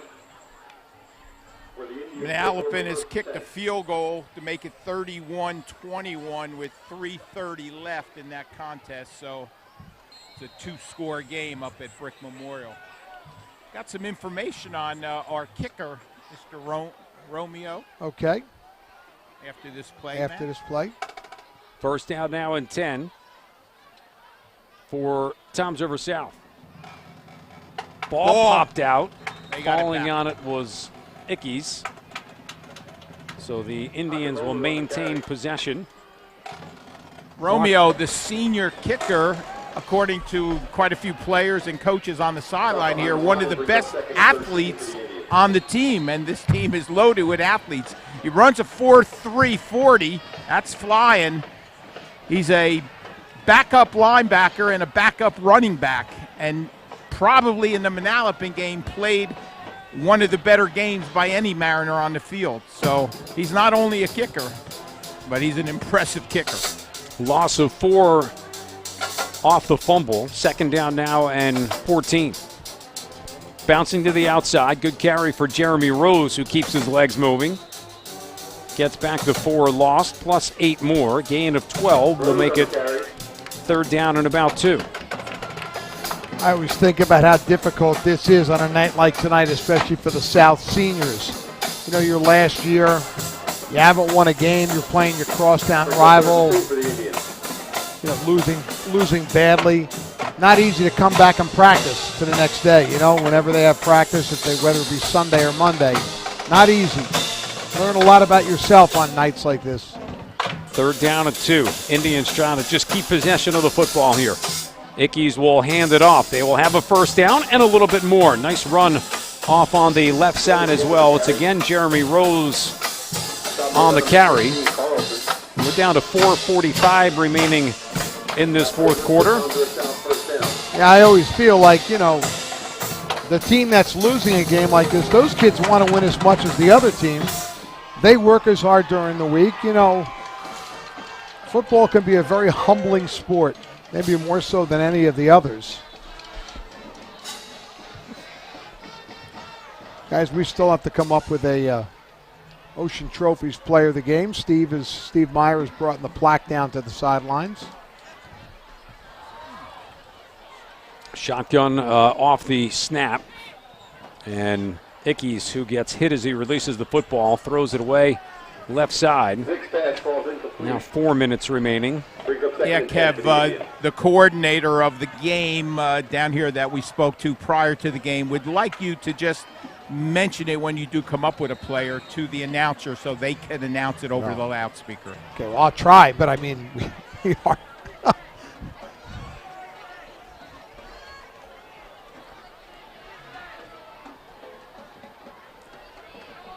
Yeah. 2nd down and 10. Carry for Ed, maybe you can get a little help for us on the sidelines. We're struggling here. This couple of guys who have had very productive nights here for the Mariners. Yeah, I know we gave our player of the week to the quarterback a few weeks ago. He's only a sophomore. Exactly. I don't know if we want to go that route. I will. now 3rd down, let's call it 8 from the Indian 45-yard line. We're inside of 3 minutes remaining. Ickes wants to throw, push it to the outside. Harris will make the catch. They'll spot it at the 50-yard line. Brings up 4th down for the Indians. 4th down for Toms River South. They put it just down the Indian 49, so still inside their own territory.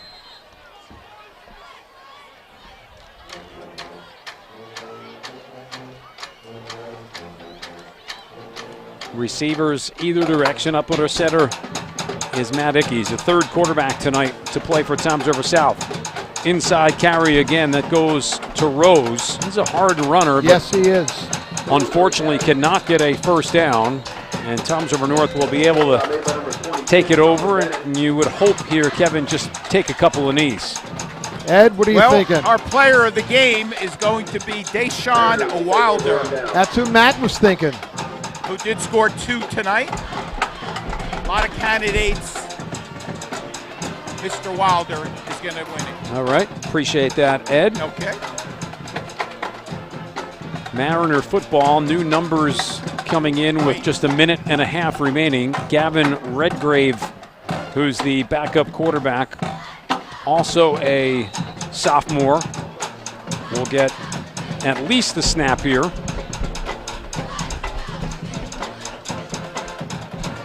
Mariners look like they will run a play. Motion by Bryce Pruitt. Inside carry, there's the fumble. A lot of these guys will see each other on Monday in the JV game, I would think, at this point. At this point, you're right. Less than a minute to go. Running over to get the play call is Redgrave. Should be the last play of the game, I would think. Unless we didn't the second half took... Maybe we didn't finish halftime. We've got to do some of that after this. The second half took 15 minutes less than the halftime. 2nd and 11. Inside carry going off on the right side for Joe Romeo, who we were talking kicker. about his kicking chores. That will do it. Don't hurt your foot. As teams will line up. Mariners will improve to 4-2. And for the Indians of Toms River South, they will fall on the night to 0-6. And, of course, North will make the trip across town to Toms River East next Friday night. And we will have that game for you on 92.7 WOBM and shoresportsnetwork.com.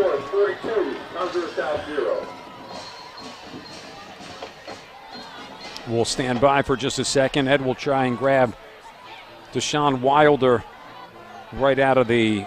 Yeah, I do. I told him right after the handshakes, Matt. Pretty happy guy on the sidelines when I informed him.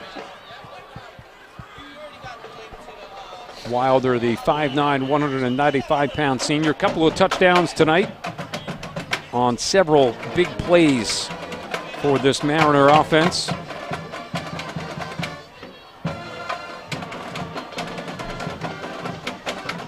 So it'll be a doubleheader for Deshaun because not only does he get our Ocean Trophies Player of the Game award, but he gets a special award as part of the Great American Rivalry Series for being the game's outstanding player.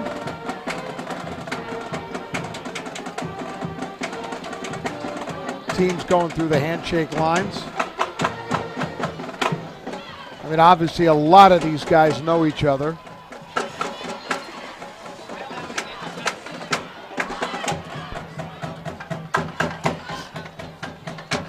Well played, sportsmanship-wise by both teams, no incidences at all.